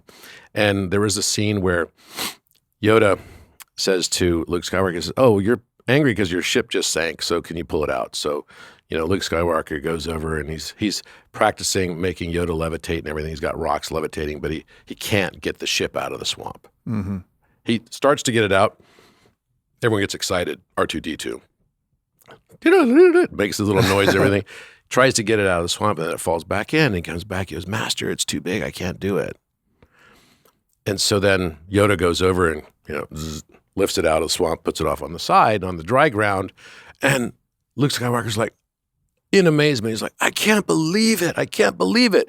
And Yoda looks at him and says, that is why you fail. Right? Remember that? Yeah.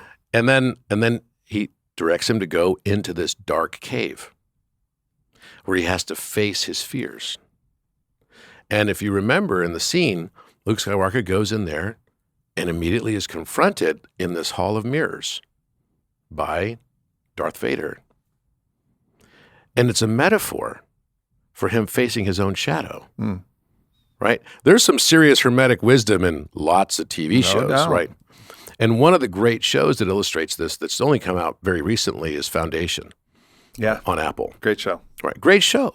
It's telling the same story of Atlantis. Yeah.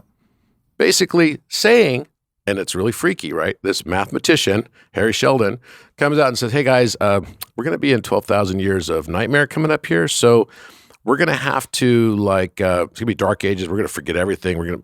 Our species is going to be all but wiped out. But we need to start collecting all of our knowledge and put it into this one cube octahedron. That's difficult to decode. That's difficult to decode. And all of the data is embedded just in the ratios of this cube octahedron, right?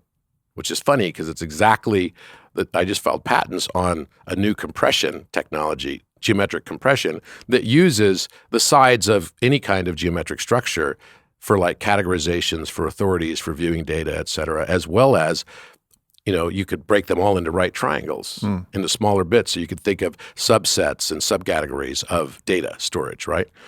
So I was like kind of tripping out when I'm watching this. And I'm like, wait, I just filed patents on something very similar to this, like bizarre. But the whole story was put it in a cube octahedron, it'll stand the test of time.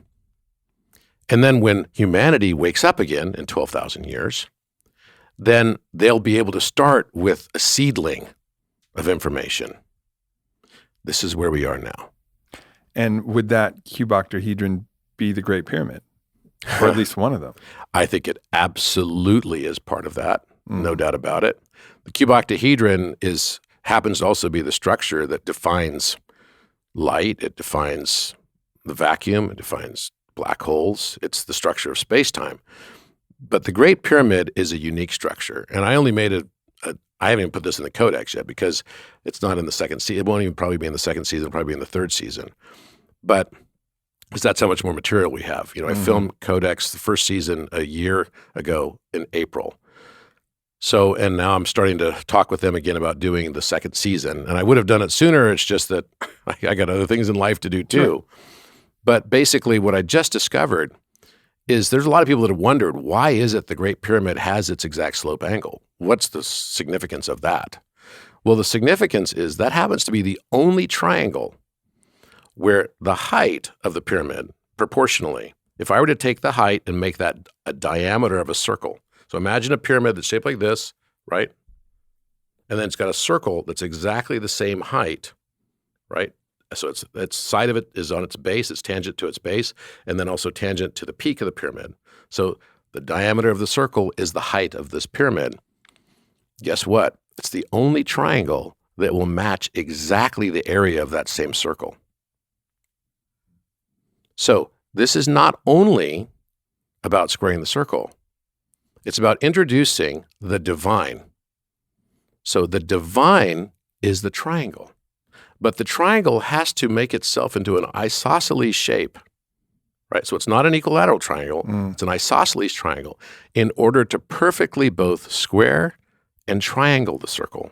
And for people who don't understand squaring the circle, just explain that briefly. Squaring the circle is an ancient Greek conundrum, right? So it probably goes way, way older than Greek. It's probably far, far back in Hermeticism.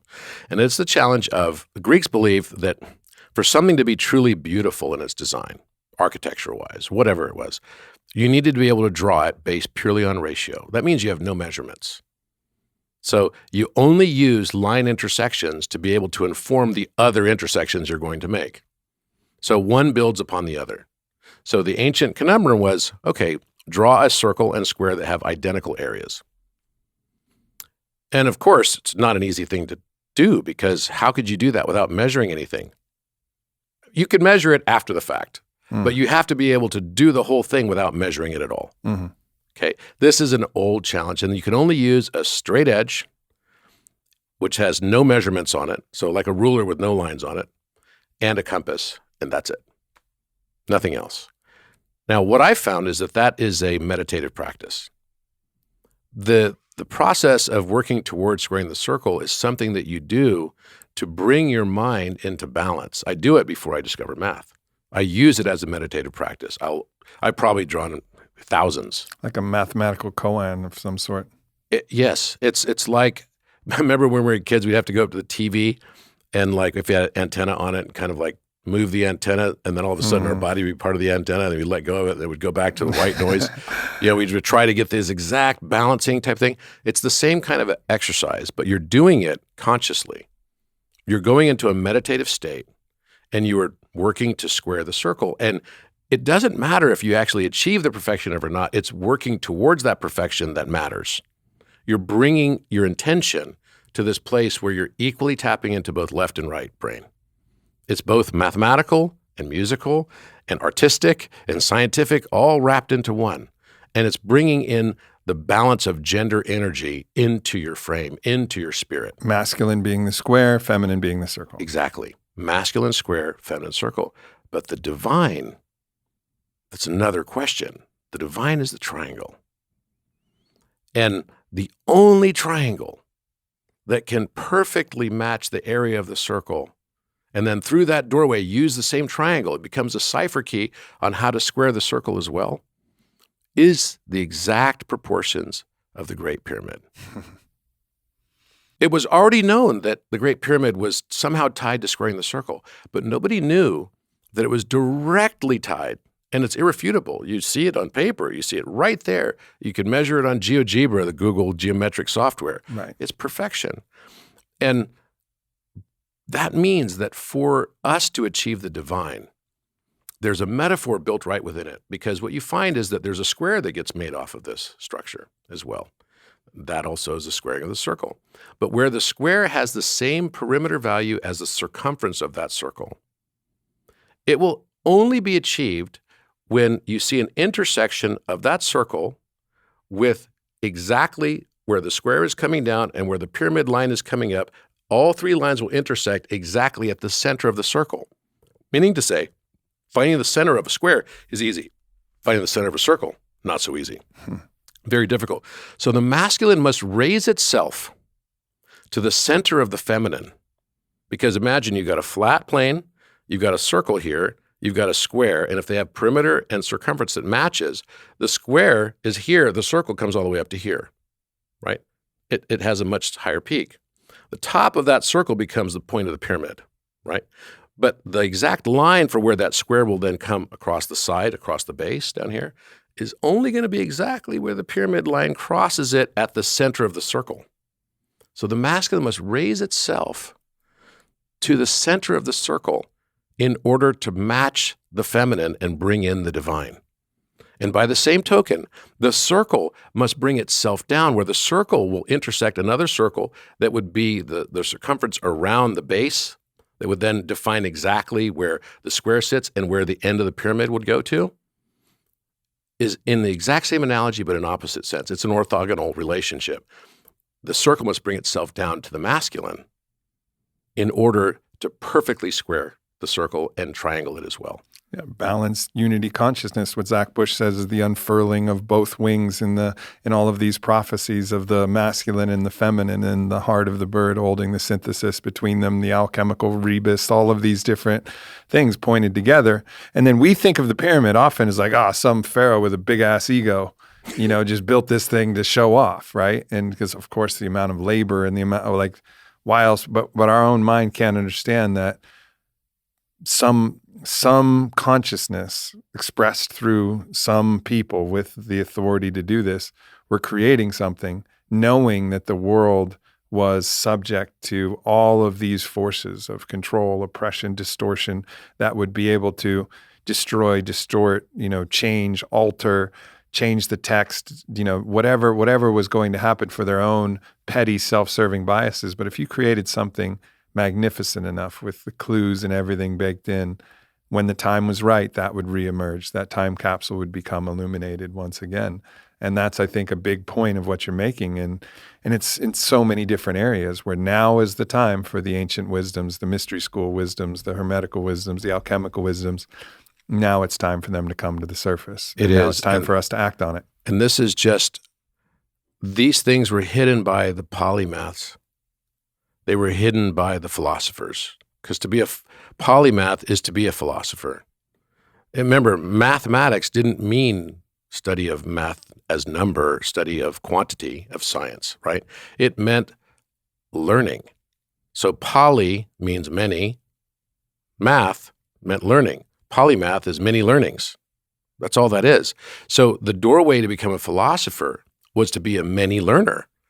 And once you became a philosopher, then you got into esoteric and wisdom and mystery schools. So the Egyptian mystery schools is where all the polymaths philosophers went. Mm-hmm. They all went there. In fact, you must go there. It is part of the process of initiation. So Leonardo da Vinci went there. Plato went there. Pythagoras spent 30 years there. They all go to the Egyptian mystery schools to learn in the land of Chem. And Yeshua.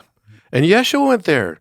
Jesus and John the Baptist both broke into the pyramid. They both went there. They both studied at the mystery schools. Do you know there was a mystery school that had been in existence for almost 500 years that was closed down by Nazis when they occupied Egypt in 1944? Why was there a mystery school with the name of Leonardo da Vinci's School of Egyptian Mysteries? Why did that even exist?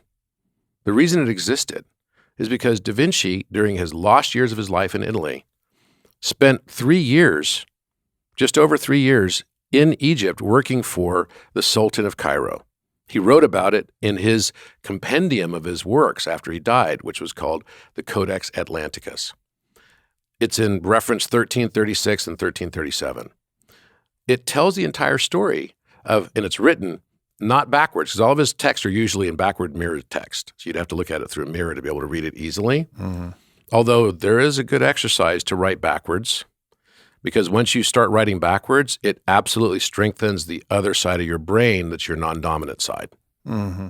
So whether you're left-handed or right-handed, you use the opposite hand. So it's teaching you that ambidexterity, but at the same time, it's helping you see the mirror of consciousness, because that's what you start to tap into once you find this heart-brain balanced awareness.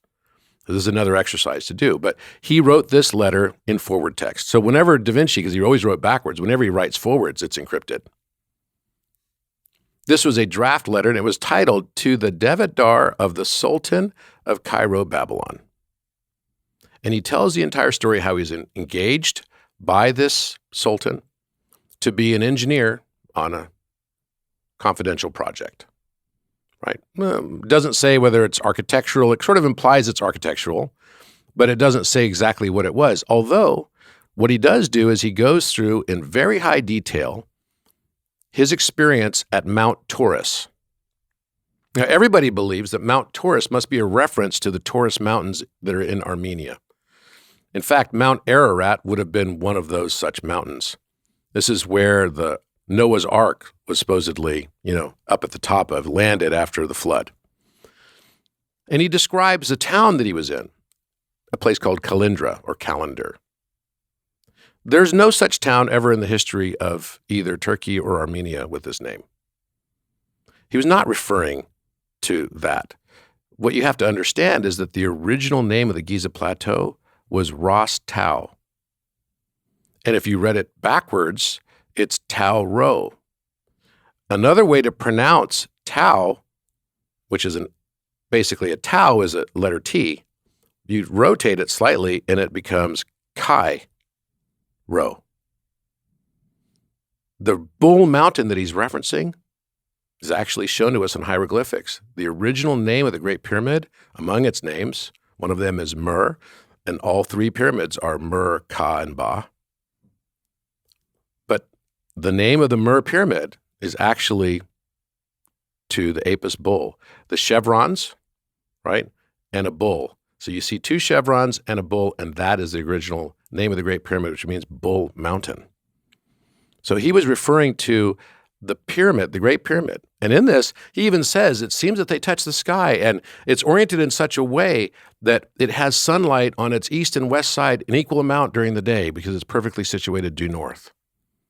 He's exactly described. It's covered in the most resplendent and gleaming white limestone, is how he describes it. And he goes into a room or a cavern within this mountain, Bull Mountain. And the name of that, the cavern that he's talking about is this great cavern, which is actually a reference to the king's chamber. And right before you walk in the king's chamber, you have to sort of bend over. It's exactly 39 inches high. It's just 1 meter high, right? So we're not supposed to have a meter back then, but they measured it exactly as a meter. You kind of go in with your back hunched over, and he says he put his hand on his forehead, like waddling back and forth because it's about the same height as a bar, right? And he had this overwhelming feeling, by his own description, of going into this room of mystery and fear at the same time. What was going to be lurking within that place in the darkness? What was he going to experience? Great fear and hope at the same time. And I remember the first time I went to the Great Pyramid, that's exactly how I felt. A mix of fear and hope. I'm like, what in the heck am I going to be dealing with here, Is there some like giant dog man going to come out and get me or something? I've spent now 11 nights inside the Great Pyramid. Wow. And I've had some of the most incredible experiences of my whole life. They even gave me a key for it. And we've now discovered, every trip I've gone on, we've discovered many, many, many new things. And I'm very friendly with the Egyptian authorities. Clearly. I have a good relationship. My last trip there, I got invited by Dr. Waziri, who is the Secretary General of the Ministry of Antiquities. And he invited me to go to Saqqara with him, and we went down these rappelling ropes. And it's a totally new site. I couldn't post any pictures of it because they hadn't even announced it yet. They just discovered mummies of all kinds of animals and dogs and tigers lions rather, and all kinds of different animals that had basically been mummified down there. And also hundreds of new mummies that were not new for us, but, newly found. And this place was like epic. It was like straight up Indiana Jones type experience. It was only about a month and a half ago that I went. But I have a good relationship with them because I'm not trying to introduce, a whole thing that's antithetical to what they are all about, right? Or what they believe in or the way they look at it. In fact, the story that is being told there, the Great Pyramid, is about Osiris. It's about Osiris. Are you familiar with the myth of Osiris? And yeah. Osiris was killed by his brother, but no one ever talks about why his brother killed him. Right? It's not really fair to his brother, to be honest, because his brother Set, often shown as having like this kind of hook-shaped nose, killed him because Osiris had an affair with his wife, Nephthys. So Nephthys would be compared today to Athena. Right? Set would be probably compared to Hades, right?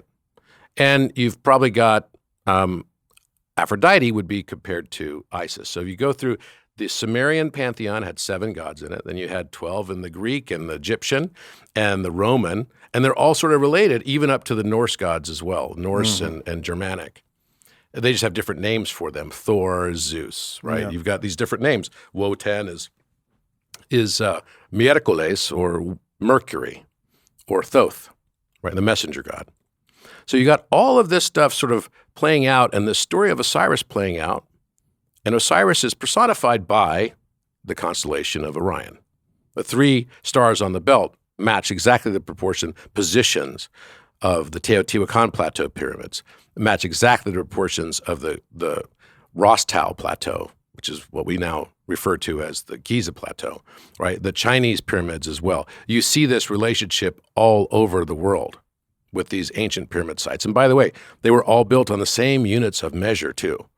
For example, the pyramids in Mexico, the base of the Pyramid of the Moon is exactly the height of the Great Pyramid, which is 432 long cubits, 1.75 feet to each long cubit. When you look at the height of the Pyramid of the Sun, it's 216 feet, right? And you'll notice these are harmonic numbers, 432, 216. They always sum to 9. They're geometric numbers, right? That same height is matching as well the Menkaure Pyramid. So these are clearly harmonic relationships. And also point to a reality that, Graham Hancock talks about, which is the post-Diluvian world in which there was an advanced civilization that spread around the world coming from a common source, which is most likely also Matthias de Stefano remembering, singing his songs of Chem and the dissemination of that knowledge post-Atlantis.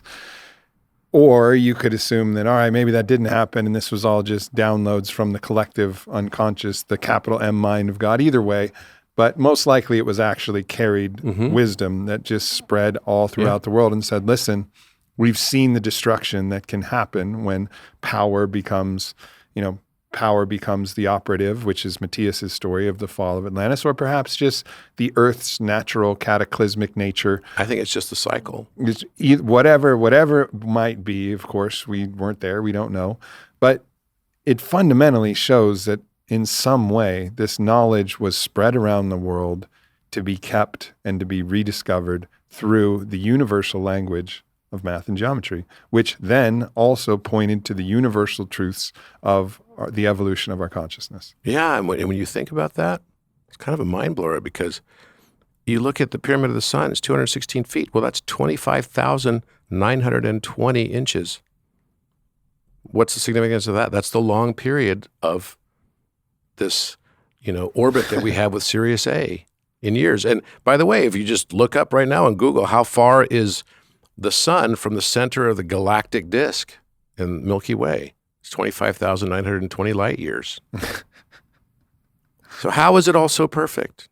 How is it all so perfect? I mean, when you think about Pyramid of the Sun, Pyramid of the Moon, do you know what the chances are of us getting a perfect solar eclipse would be? We're the only planet in the solar system that has a solar eclipse. Do you know that? Do you know how that can actually happen? How does that even occur? Well, what has to be the case is the diameter of the two objects have to be in proportion the difference between the distance between the objects and the vantage point that you're looking at them from. So, for example, the moon is 2,160 miles as its diameter. Same number as the number of feet, 216, for the height of the Pyramid of the Sun in Mexico. Exactly the same. Okay, so 216, 2,160. We double that, we get 432, right? The diameter of the sun is 864,000 miles, making its radius 432,000 miles.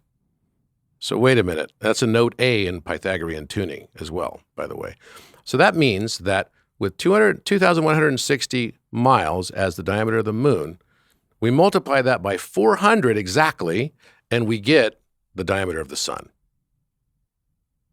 That's kind of a mind blower. Okay, so, but then is the distance in proportion 400 times also? And yes, it is.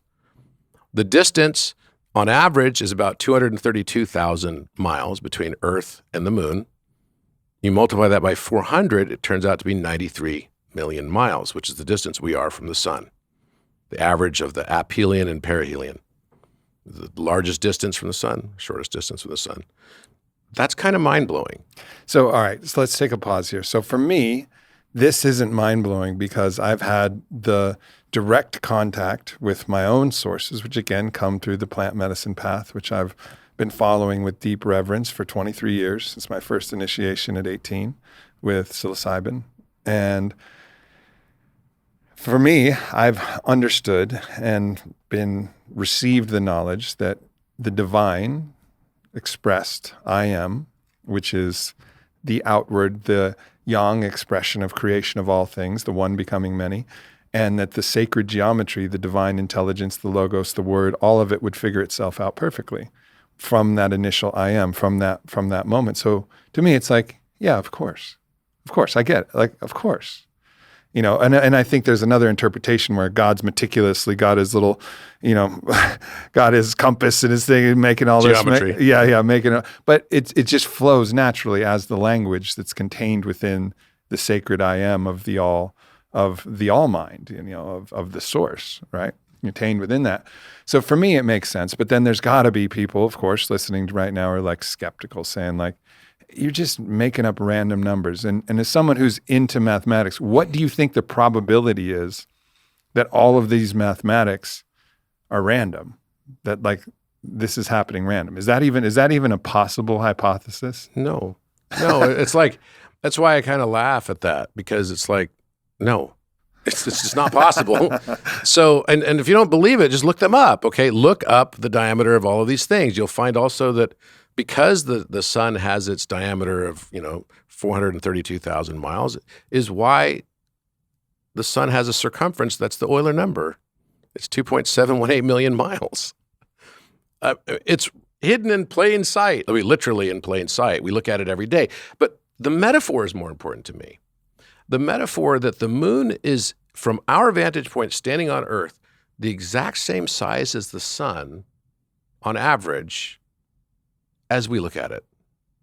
You notice that? Have you noticed that before? You look at the size of the moon, it's in the sky, it's at the silver color, you got the gold color, but they're basically the same size. Yeah. Don't you find that a little strange? I don't know. So I think there's a metaphor there about how we perceive the feminine, the moon, and the masculine. Right? Masculine being relational to the sun. So what Da Vinci did is he put on his squared circle. And by the way, it wasn't even a squared circle because he didn't match the area of the square and the circle in his very famous illustration. It's probably arguably the most famous illustration that we look at today. In fact, the Vitruvian Man. Yeah, the Vitruvian Man. If the radius is 1 unit of the circle, then the area for that circle should be pi, because it's pi r squared, right? This is radius squared times pi still equals pi, because 1, right? 1 is the radius value. Well, guess what the value is for the square? This is 200 years before this number was even discovered by Isaac Newton. It's the Euler number. The exact area. So artists throughout history, again, the problem of not having polymaths around, the artists throughout history are looking at it going, that's pretty, looks good. Not even really thinking that the area doesn't match. It's not even close. Da Vinci was a lot smarter than that. If he was trying to match the area, the mathematicians are looking at, this is a joke. It's not even close. It's far away. 2.7 is very far from 3.14. Come on. What they didn't understand, though, he was striking a balance between a triangle. So a triangle, an equilateral triangle, from its center point to its top part of it, of its tip up here at the apex, would be 2/3 the length. 1/3 the length is from the center point to the flat base of the triangle, right? If we take that exact same proportion and we use a weighted average value, so we take pi times 2/3, the long portion, right? And we add it to Euler, 2.718 times 1/3, guess what the result comes out to? 3. 3.000. Here we have two transcendental irrational numbers through a simple weighted average around a triangle, coming back to the divinity of the number 3. The Trinity. The Trinity. So to me, the chances that something like this could happen, right? It's like, here's another one. Do you know what the exact point inside of the sarcophagus is on planet Earth? If we were to measure it and look at it, it's at its degree measurement, right? So we're looking at latitude and longitude. The latitude for the exact center point of the sarcophagus in the king's chamber is 29.9792.458 degrees. That's exactly what it is. So 299,792,458 degrees. And that is the latitudinal reference to the geolocation of the Great Pyramid. Not just the Great Pyramid, but within its 13 acres, down to 1 meter inside of the sarcophagus. Do you know that's the exact speed of light? The speed of light is 299,792,458 meters per second. Did you know that the Great Pyramid, the name of the Great Pyramid, one of it is Mer, which means light? It literally means pyramid. Pyra is a Greek word for fire, which was also used to reference light. Mid is like a mean or center point, the midpoint. The mean of light is the name of pyramid, and it's exactly on the geolocation at which point in time we had no reference to latitude or longitude, if you believe the dynastic building of the pyramid, which would have been 4,500 years ago approximately. But wait, okay, so let's just say that might be coincidence. Let's take the other longitudinal reference. So the longitudinal reference for the same spot is 31.1342 degrees. So that doesn't sound like anything special. It's not speed of light, right? It's not close to the speed of light. But what is it? Well, if you take 31, of course, it's going to be related to a circle or a sphere, right? Because degrees are always related to a circularity. So let's take 31.1342 and divide it by 360 degrees. What do we get? We get 0.0864. 0.0864. Now, if you've got on one axis light, and you were going to say the other axis should probably be something related to dark, right? Sure. Light, dark. And doesn't time relate to dark? Isn't there something called like gravitational sort of time dilation? Did you ever see that movie Interstellar? Of course. Where they landed on that planet, they're only there for like 45 minutes, and the big wave came, and then it was like 23 years went by, they went back to the ship, the guy's all old waiting for them. Yep. Remember that?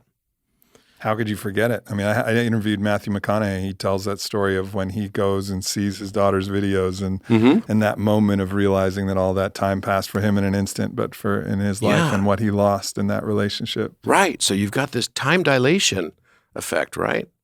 So gravity and time must relate to each other then. And every physicist would tell you that that's the case because you will have time effects. You know, the time on Jupiter is different than the time here because the gravitational effect there is greater than it is here. So what is this reference of 864? Well, is it a coincidence that we have 86,400 seconds in every day? And that the sun's diameter is 864,000 miles? Now, if I could make a perfect time system and I was going to construct it, I'd be like, okay, how do I geometry this shit out, right? I'm going to like make this thing. I'm going to have it relate to the thing that I'm going around, and it's going to be related to its diameter. And then that's going to then resolve into every day of 24 hours, which comes out to be the exact relationship of the diameter of the sun, please. So now the latitude and the longitude are light and time references. Really? Yeah. So what I'm trying to say is this. The experiences that we're going through are self-imposed. We choose them. This is the higher order understanding. There's no boogeyman. We ourselves are the boogeyman. We all have to go into that cave like Luke Skywalker. Face our fears. It's the internal, it's the same concept. Hope that you live long enough to defeat the villain, but not so long you become the villain. Yeah. This is the life we're living. This is the hero's journey. To come to the realization that I chose it all. I chose it all. And with the biggest capital I that there is in the whole universe. So, the one big I am. I am. So when I used to get really angry at the whole Donald Trump situation, what I'd force myself to do to break myself of the habit of getting angry about it is I would stop myself and I'd say, okay, sweetheart, every time I do that, just say, hey, or, give me some signal. And then I'm just going to sit there and say, I am that I am. The thing that I was judging negatively in him, I'm acknowledging that I am that. So then I tried to expand it. It got really funny in my office because every time I'd be like, oh yeah, and then I'd have to say it out loud. I am that I am. So that I would train myself to stop thinking in terms of judgment and start thinking in terms of integration. I am the thing that I'm judging. Mm-hmm. And it's incredibly freeing because what it expressed to me was there's no mistakes. It's infinitely freeing if you follow it all the way. Yeah. It is actual freedom, true freedom. It really is. And so that I started to try to embody that. And that's when I started to learn how to receive. That's when I started to learn how to be in touch with my heart. That's when I started to feel emotions. Because, for us as men, we don't, we're told at a very young age, don't cry, don't do this, da, da, da, da, da. And I had a great father, so I'm very lucky from that perspective. But he went off to Vietnam. He was in the Vietnam War. And, we all grow up with the path that we ourselves chose. And my parents tell this funny story. I just had my 50th birthday a few years ago. I'm 53 now.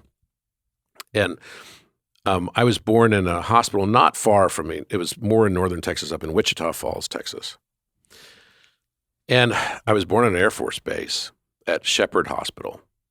And this hospital had this thing, once a year, they would give a silver spoon. They would just by lottery give a silver spoon to one of the babies born. And I was that baby, right, that got the silver spoon. I mean, they thought it was sort of funny. It shows up in the newspaper, the silver spoon baby is this silver spoon baby and everything. And it's funny because I used to think that I struggled so hard for all the things that I've been lucky and successful for in life. But maybe I just chose it. Maybe it was embedded within my numerology and within my own zodiac chart. Because maybe I chose different things to learn, to deal with.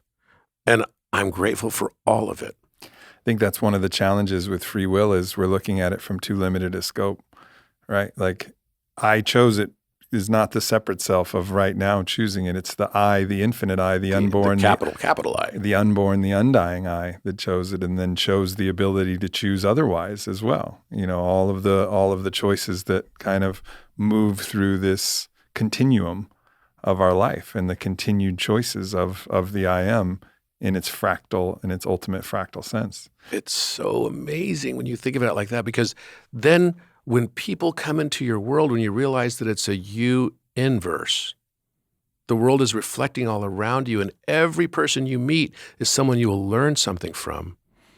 They're there to bring you a divine message. If you will but know what to do with it, if you'll be there to listen and be present for that. Every single person, an Uber driver, a person on the street, some random person you never thought you would talk to can become a sage to you and be a life-changing experience for you. One of the things that I try to express through my experience in plant medicine ceremonies is in the ceremonial context. Let's say you're in an ayahuasca circle. One of the key codes, the codex of the ceremony is that everything in the ceremony is your ceremony. Whether that's somebody yelling, whether that's one time there was a party barge that parked outside in the beautiful ocean and was playing reggaeton in the middle of our final ceremony. Like everything is part of the ceremony. Right. And in that idea, okay, this is part of my ceremony. Then you get to learn all of the lessons from it. And then if you extrapolate, all right, that's your practice ground. It's like playing sports. You practice a lot of things in sports so that you can learn them in life. It's not about the sport. Sport's fun, great. But if you really pay attention, you can learn the ways that your mind will defeat yourself, learn the ways that you're challenged, learn the ways where you get selfish, learn the ways where you're worried about your stats instead of the team victory. Learn all of these different things. Same with ceremony. When you apply that ceremonial context to life is ceremony. Everything is happening as an opportunity for me.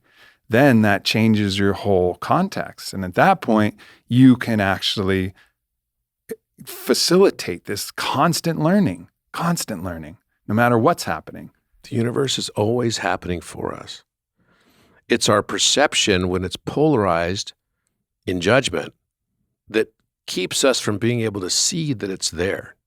But as we start to transcend that duality, consciousness, and move into the next zone, and it's okay that the backdrop of the world becomes somewhat dark. I mean, the thing is we don't want to be the hammer that's always looking for the nail, right? That's not what we have to just recognize that the darkness needs to exist. If you notice that magic, right? Always, like, I was watching this, there's a show now on Amazon that basically is on Prime, basically is called The Wheel of Time. And it's got an Ouroboros. There's like a symbol of a snake that's eating its tail, right? So I'm watching this show. I'm like, okay, this would be an interesting thing. I was kind of just chilling out, doing my geometry. That's what I do. Like, my wife will watch TV while I'm like drawing something crazy. Mm-hmm.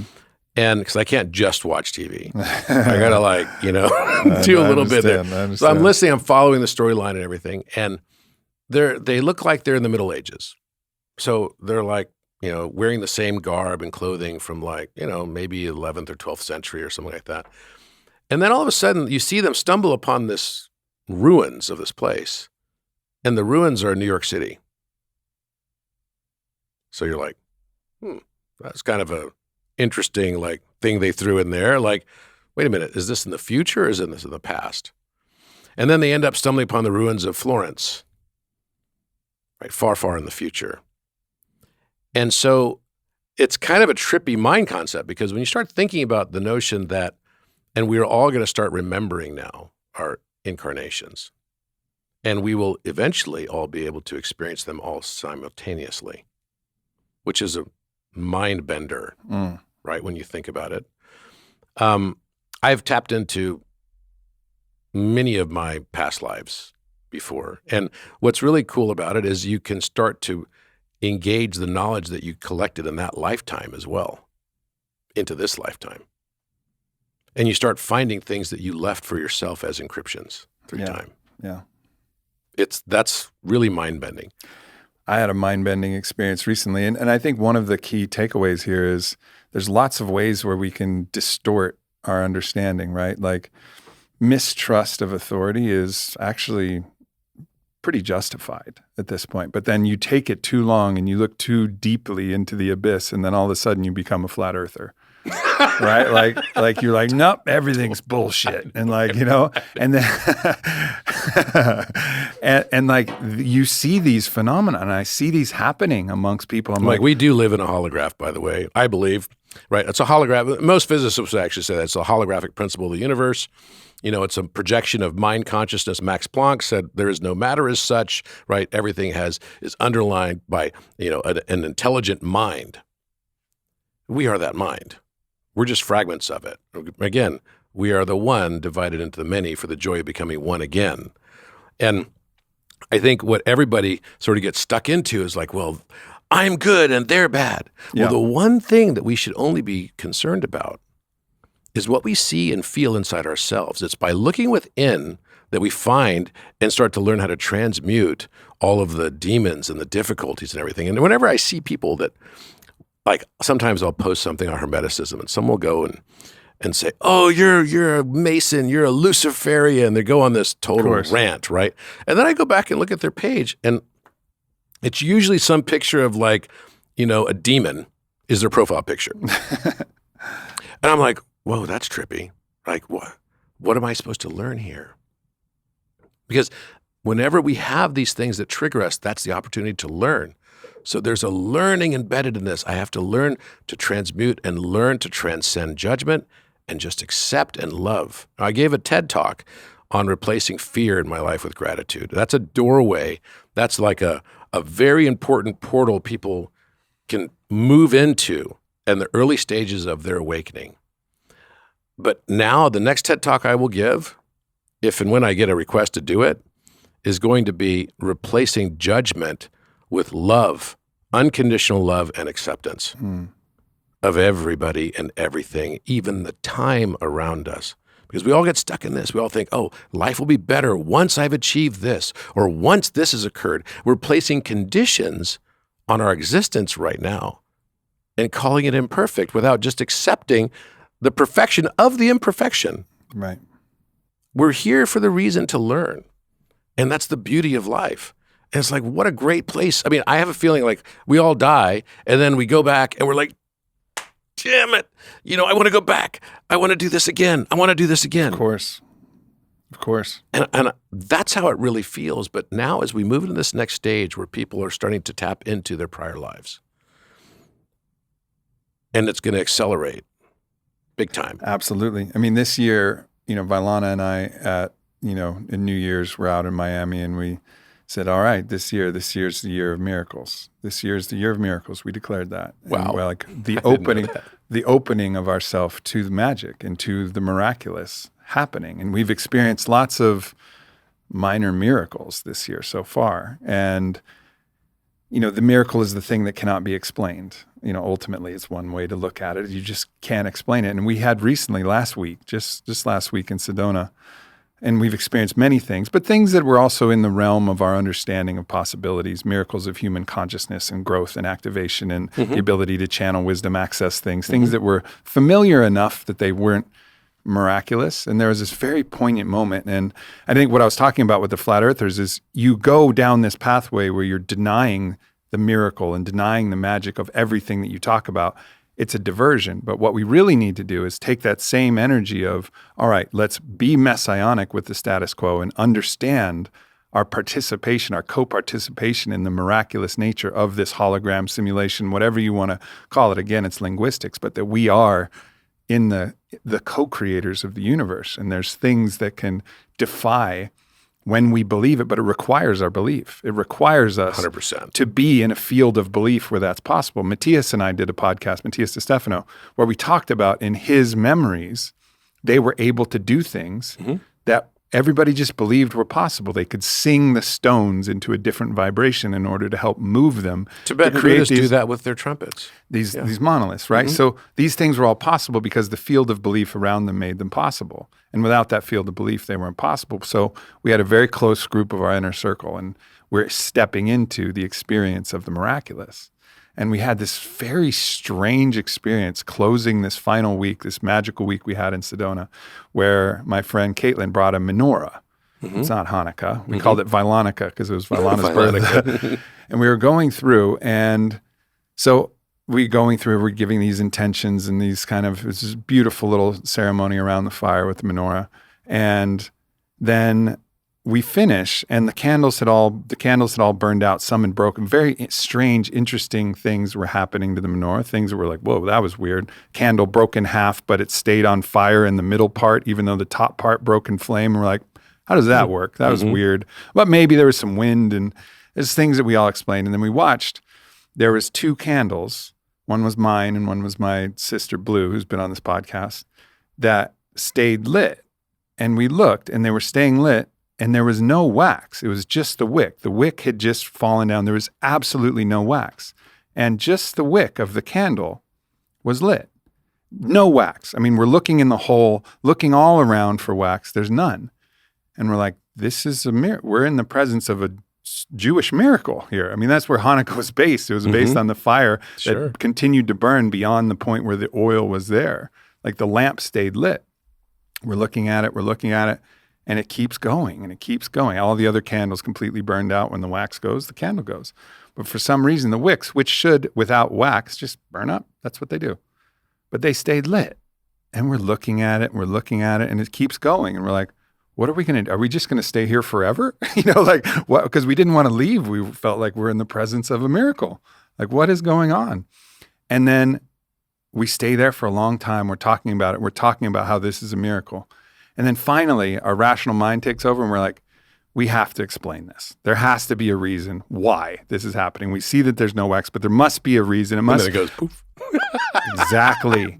The moment we tried to explain it, which was our disbelief that it was a miracle, the moment that shifted collectively, fire goes out. So it's so funny you say that. It's making me, it's triggering me in a positive way on so many things.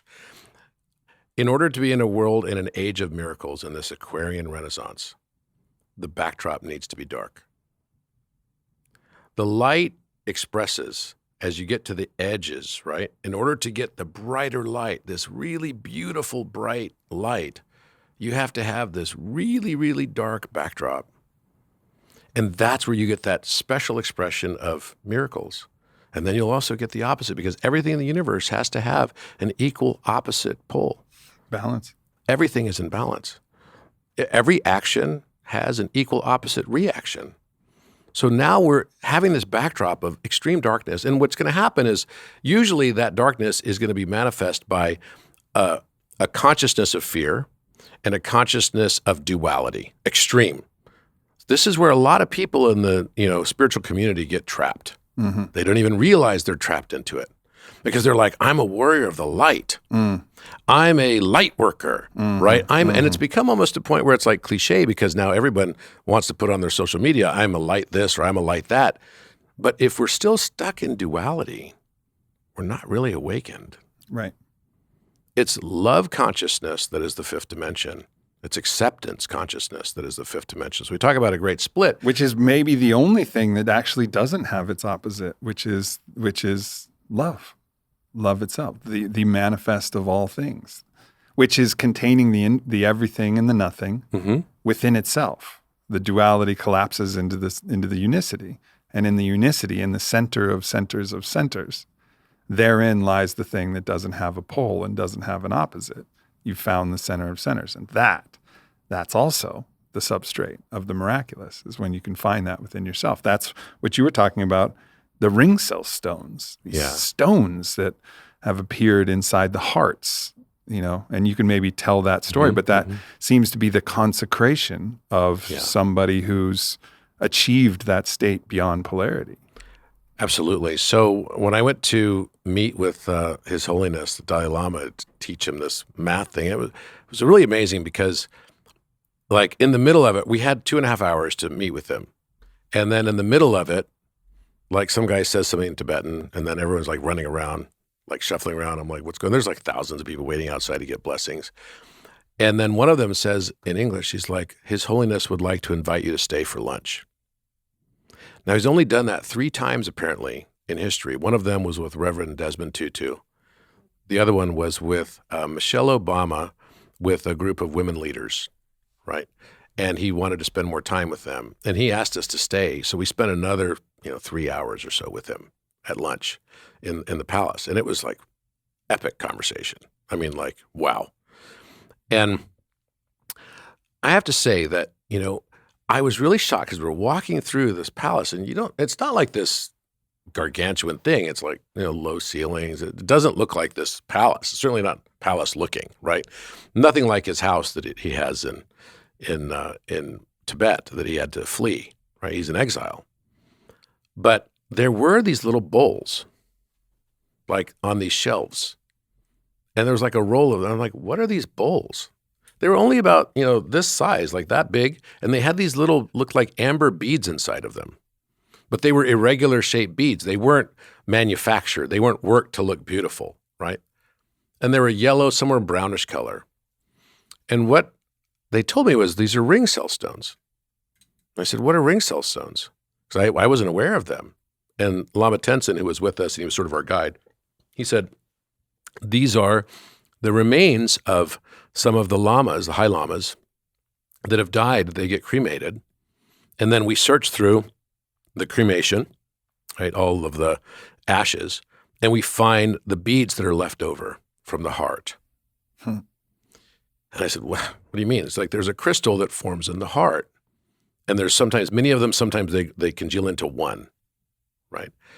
And so I was like, well, that's interesting. I mean, they said, yes, we can test the purity of the Lama and what level he achieved in this lifetime. It's only usually for 10th level of what they call bodhisattvas, right? And we can test how pure they were in this, what level of attainment they achieved. And they take that with them to the next life. And so I went back and immediately started studying all about this. And of course, then I found, when I looked at the Salvator Mundi painting that was painted by Leonardo da Vinci, that has a lot of controversy around it. A lot of people think it wasn't him who painted it. Maybe it was one of his apprentices. But we found all of his paintings and works from 1482 onwards. So 1486, it was this 3-year period where he's gone. From 1486 until he died in 1519, all are encrypted with Egyptian stories, Egyptian relationship stuff. Because he went to Egypt, went to the mystery schools, he put it all in, and he was a Rosicrucian. Rosicrucian comes from Ros, Tau, Ros, Rose, Cross. We're the day of the rose today, right? The rose cross is Rosicrucianism.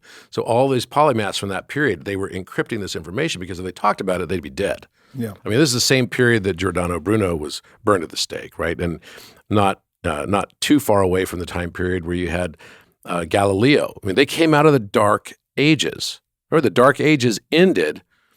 There was a big shift that happened the year that Leonardo da Vinci was born, 1451. The Ottoman Empire and the Vatican somehow released a number from the Vatican libraries, a number of Hermetic texts, some of which were believed to have been from the Library of Alexandria originally. But these Hermetic texts went all around Europe and became the foundation of what is modern Hermeticism and Rosicrucianism today. These texts led to an enlightenment, coming out of the darkness that was from a plague. They had the plague right around the time that Leonardo was born. They had this extreme darkness. Then they went to an age where all of a sudden people were in this enlightenment, enlightened avatars. And you could tell because they were painters, mathematicians, physicists, all of a sudden sculptors, incredible artwork, Michelangelo, and great metaphors. If you look at the Sistine Chapel, you see it's a brain around God as God's outreaching to Adam. What is the metaphor here, right? This is some deep, deep wisdom that was had and was encrypted throughout all the artwork. And so that's what we're sort of left with today, right? And when somebody achieves the ring cell stone, when you look at the Salvator Mundi painting, right over the heart of Jesus is a large amber stone. This is actually what is referred to as the Philosopher's Stone. And if you look at the cross that is across Jesus' chest, the cross always representing the Christos, Christ consciousness, there are several 8s embroidered into this X shape across his chest. While he holds his hands in the position of alpha, instead of making his hand the shape of an A, he's holding the glass or crystal orb, right, that has 3 stars that are both the stars of Leo and the stars of Orion, the top 3 stars of Orion. And even the reflection of his hand in the orb is the shape of the Great Pyramid. Exactly. And then you've got 888, 888 going across the X of his chest and the ring cell stone right in the center, representing Christ's consciousness, which is what 888 is. Comes back to 24. The cube octahedron has 24 edges, and that is the 2-dimensional form of a modular spiral if you flatten the cube octahedron because of its 24 edges, made of triangles and squares. So this knowledge is embedded in all of this information. This wisdom is all here. The knowledge of the ring cell, the larger the ring cell stone you achieve when you die, and we're building it, and its symbol is a diamond. I mentioned diamond consciousness in Buddhism. Achieving the rainbow body is through the diamond consciousness, which is about bringing your heart. It's like taking the triangle and knocking off the edges. It becomes a diamond. We all face that in life, right? It's like how much pressure has to be put on coal to make it into a diamond. Well, we go through that same kind of pressure through these experiences that, frankly, we choose from our higher self. Now, someone asked me earlier today, do you believe in destiny? And my answer is, yes, I believe in destiny, but I also believe in free will. Destiny is the word we call the free will of the higher self.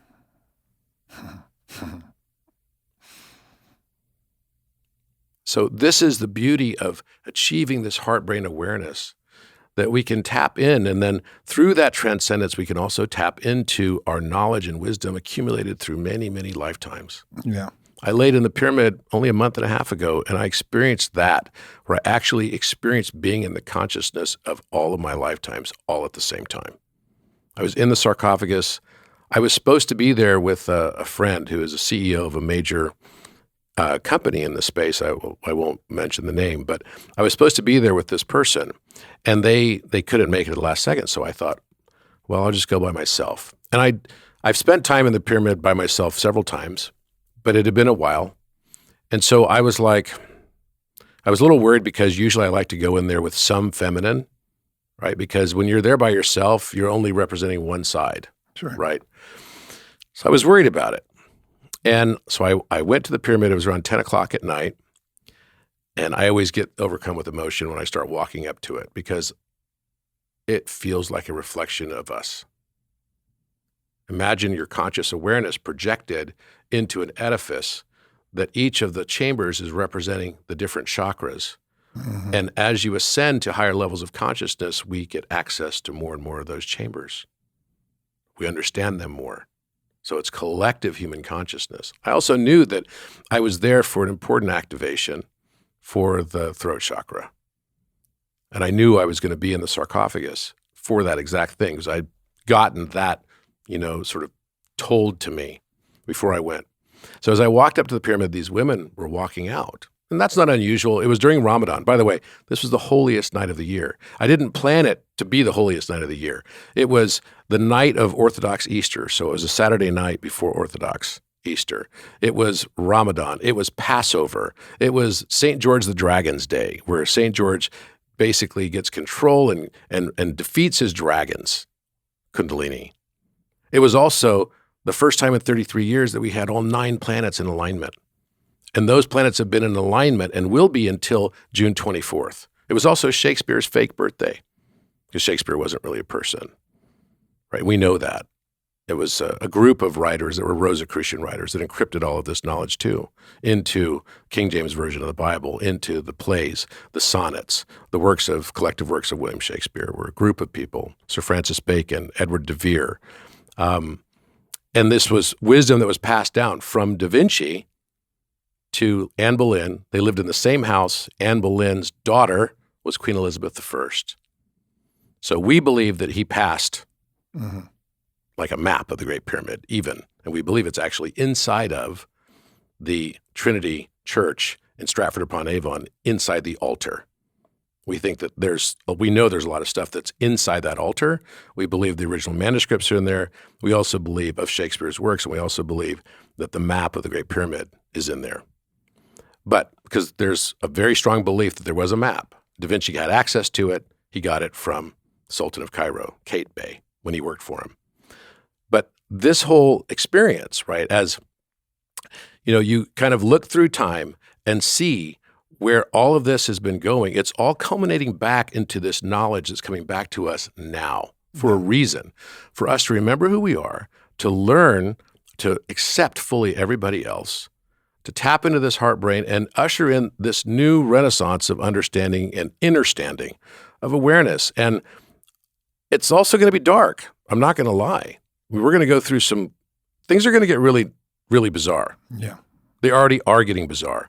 But it's going to give birth. The travail of birth as it's described in the Bible, it's not a painless thing. We will all experience some difficulty going through this transition. But when we talk about this great split, it's not going to be one is going to be on the side of the light and the other is going to be on the side of the dark.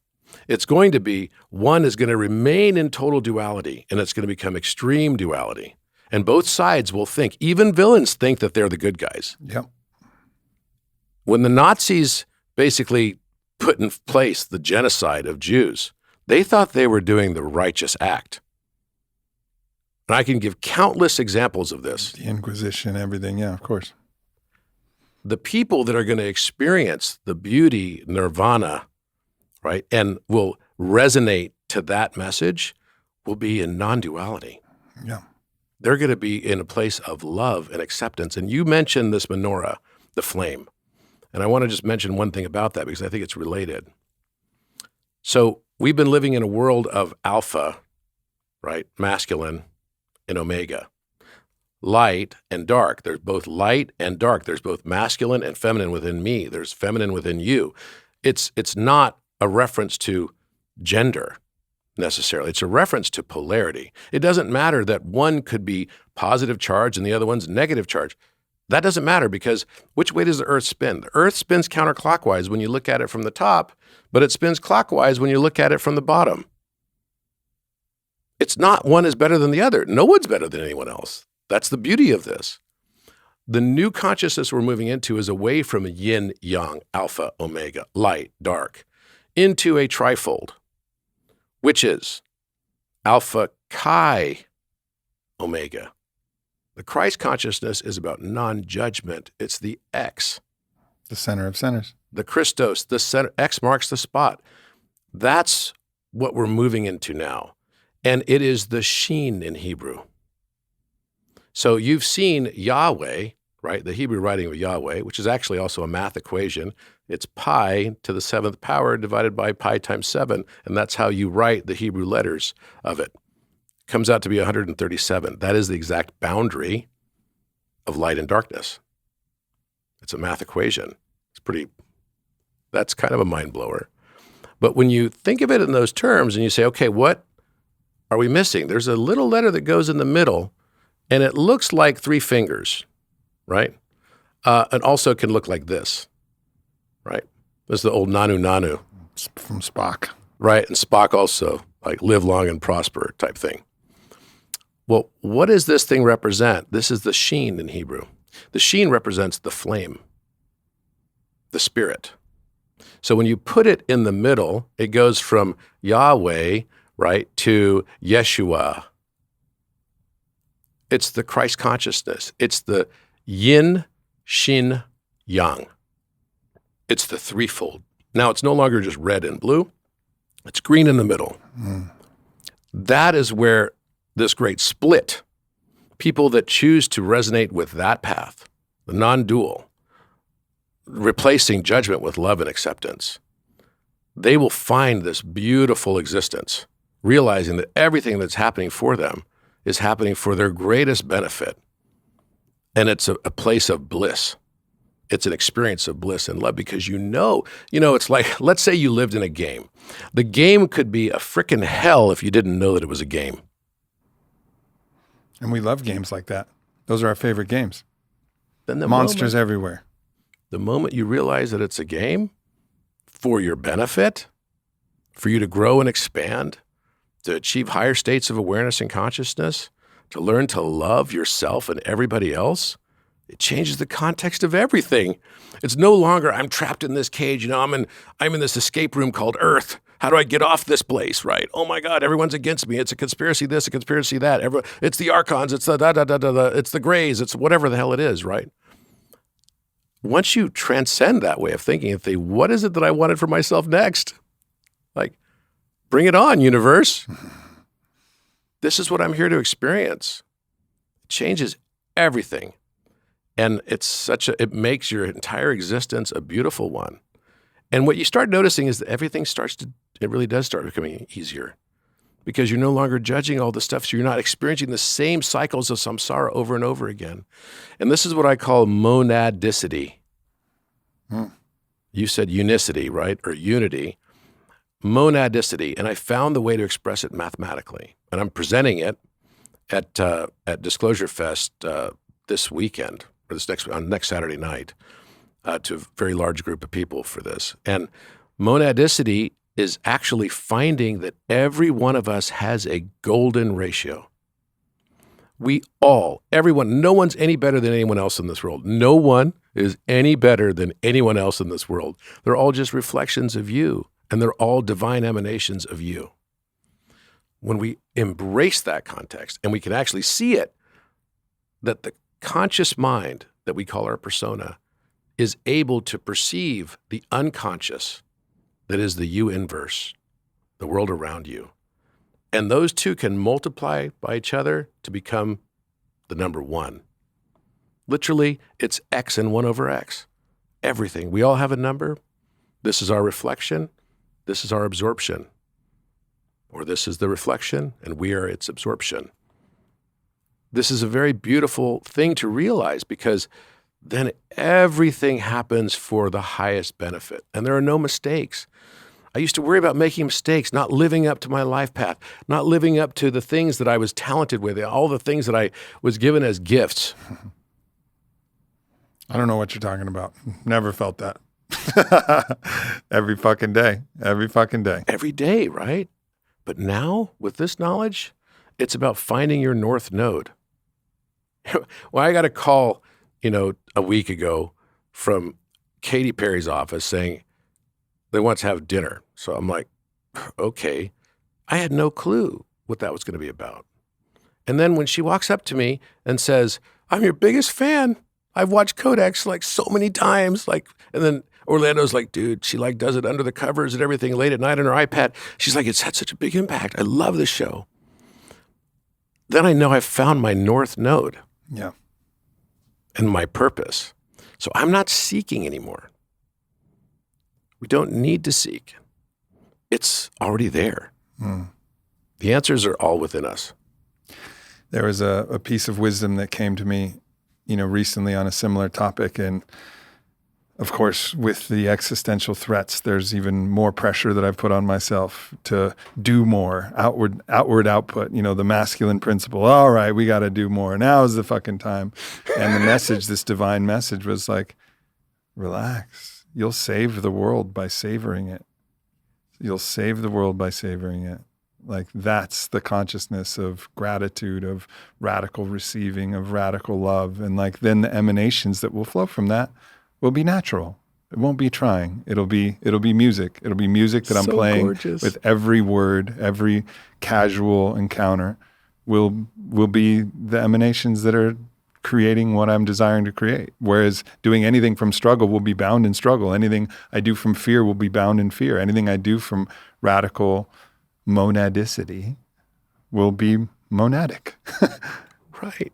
It's so freeing when you come to that, because it's like, wait, I don't have to do anything. I just have to be. Yeah. We have lived in an age of human doing. The time of human doing is over. It's time for human being. On the day of the rose, 2022, it has been declared, it is known. Yeah. The day of human doing is over. The day of human doing is over. It's time to just be. Yeah. And you see it already happening. I mean, you see things like the last 200 years, it was the intermediaries, the people that could extract leverage of others who actually were rewarded the financial results in society. That structure is collapsing in front of our very eyes. You see things like NFTs. I went to one of my friends who's an artist. She's a very talented artist. Her name's Delphine Diallo.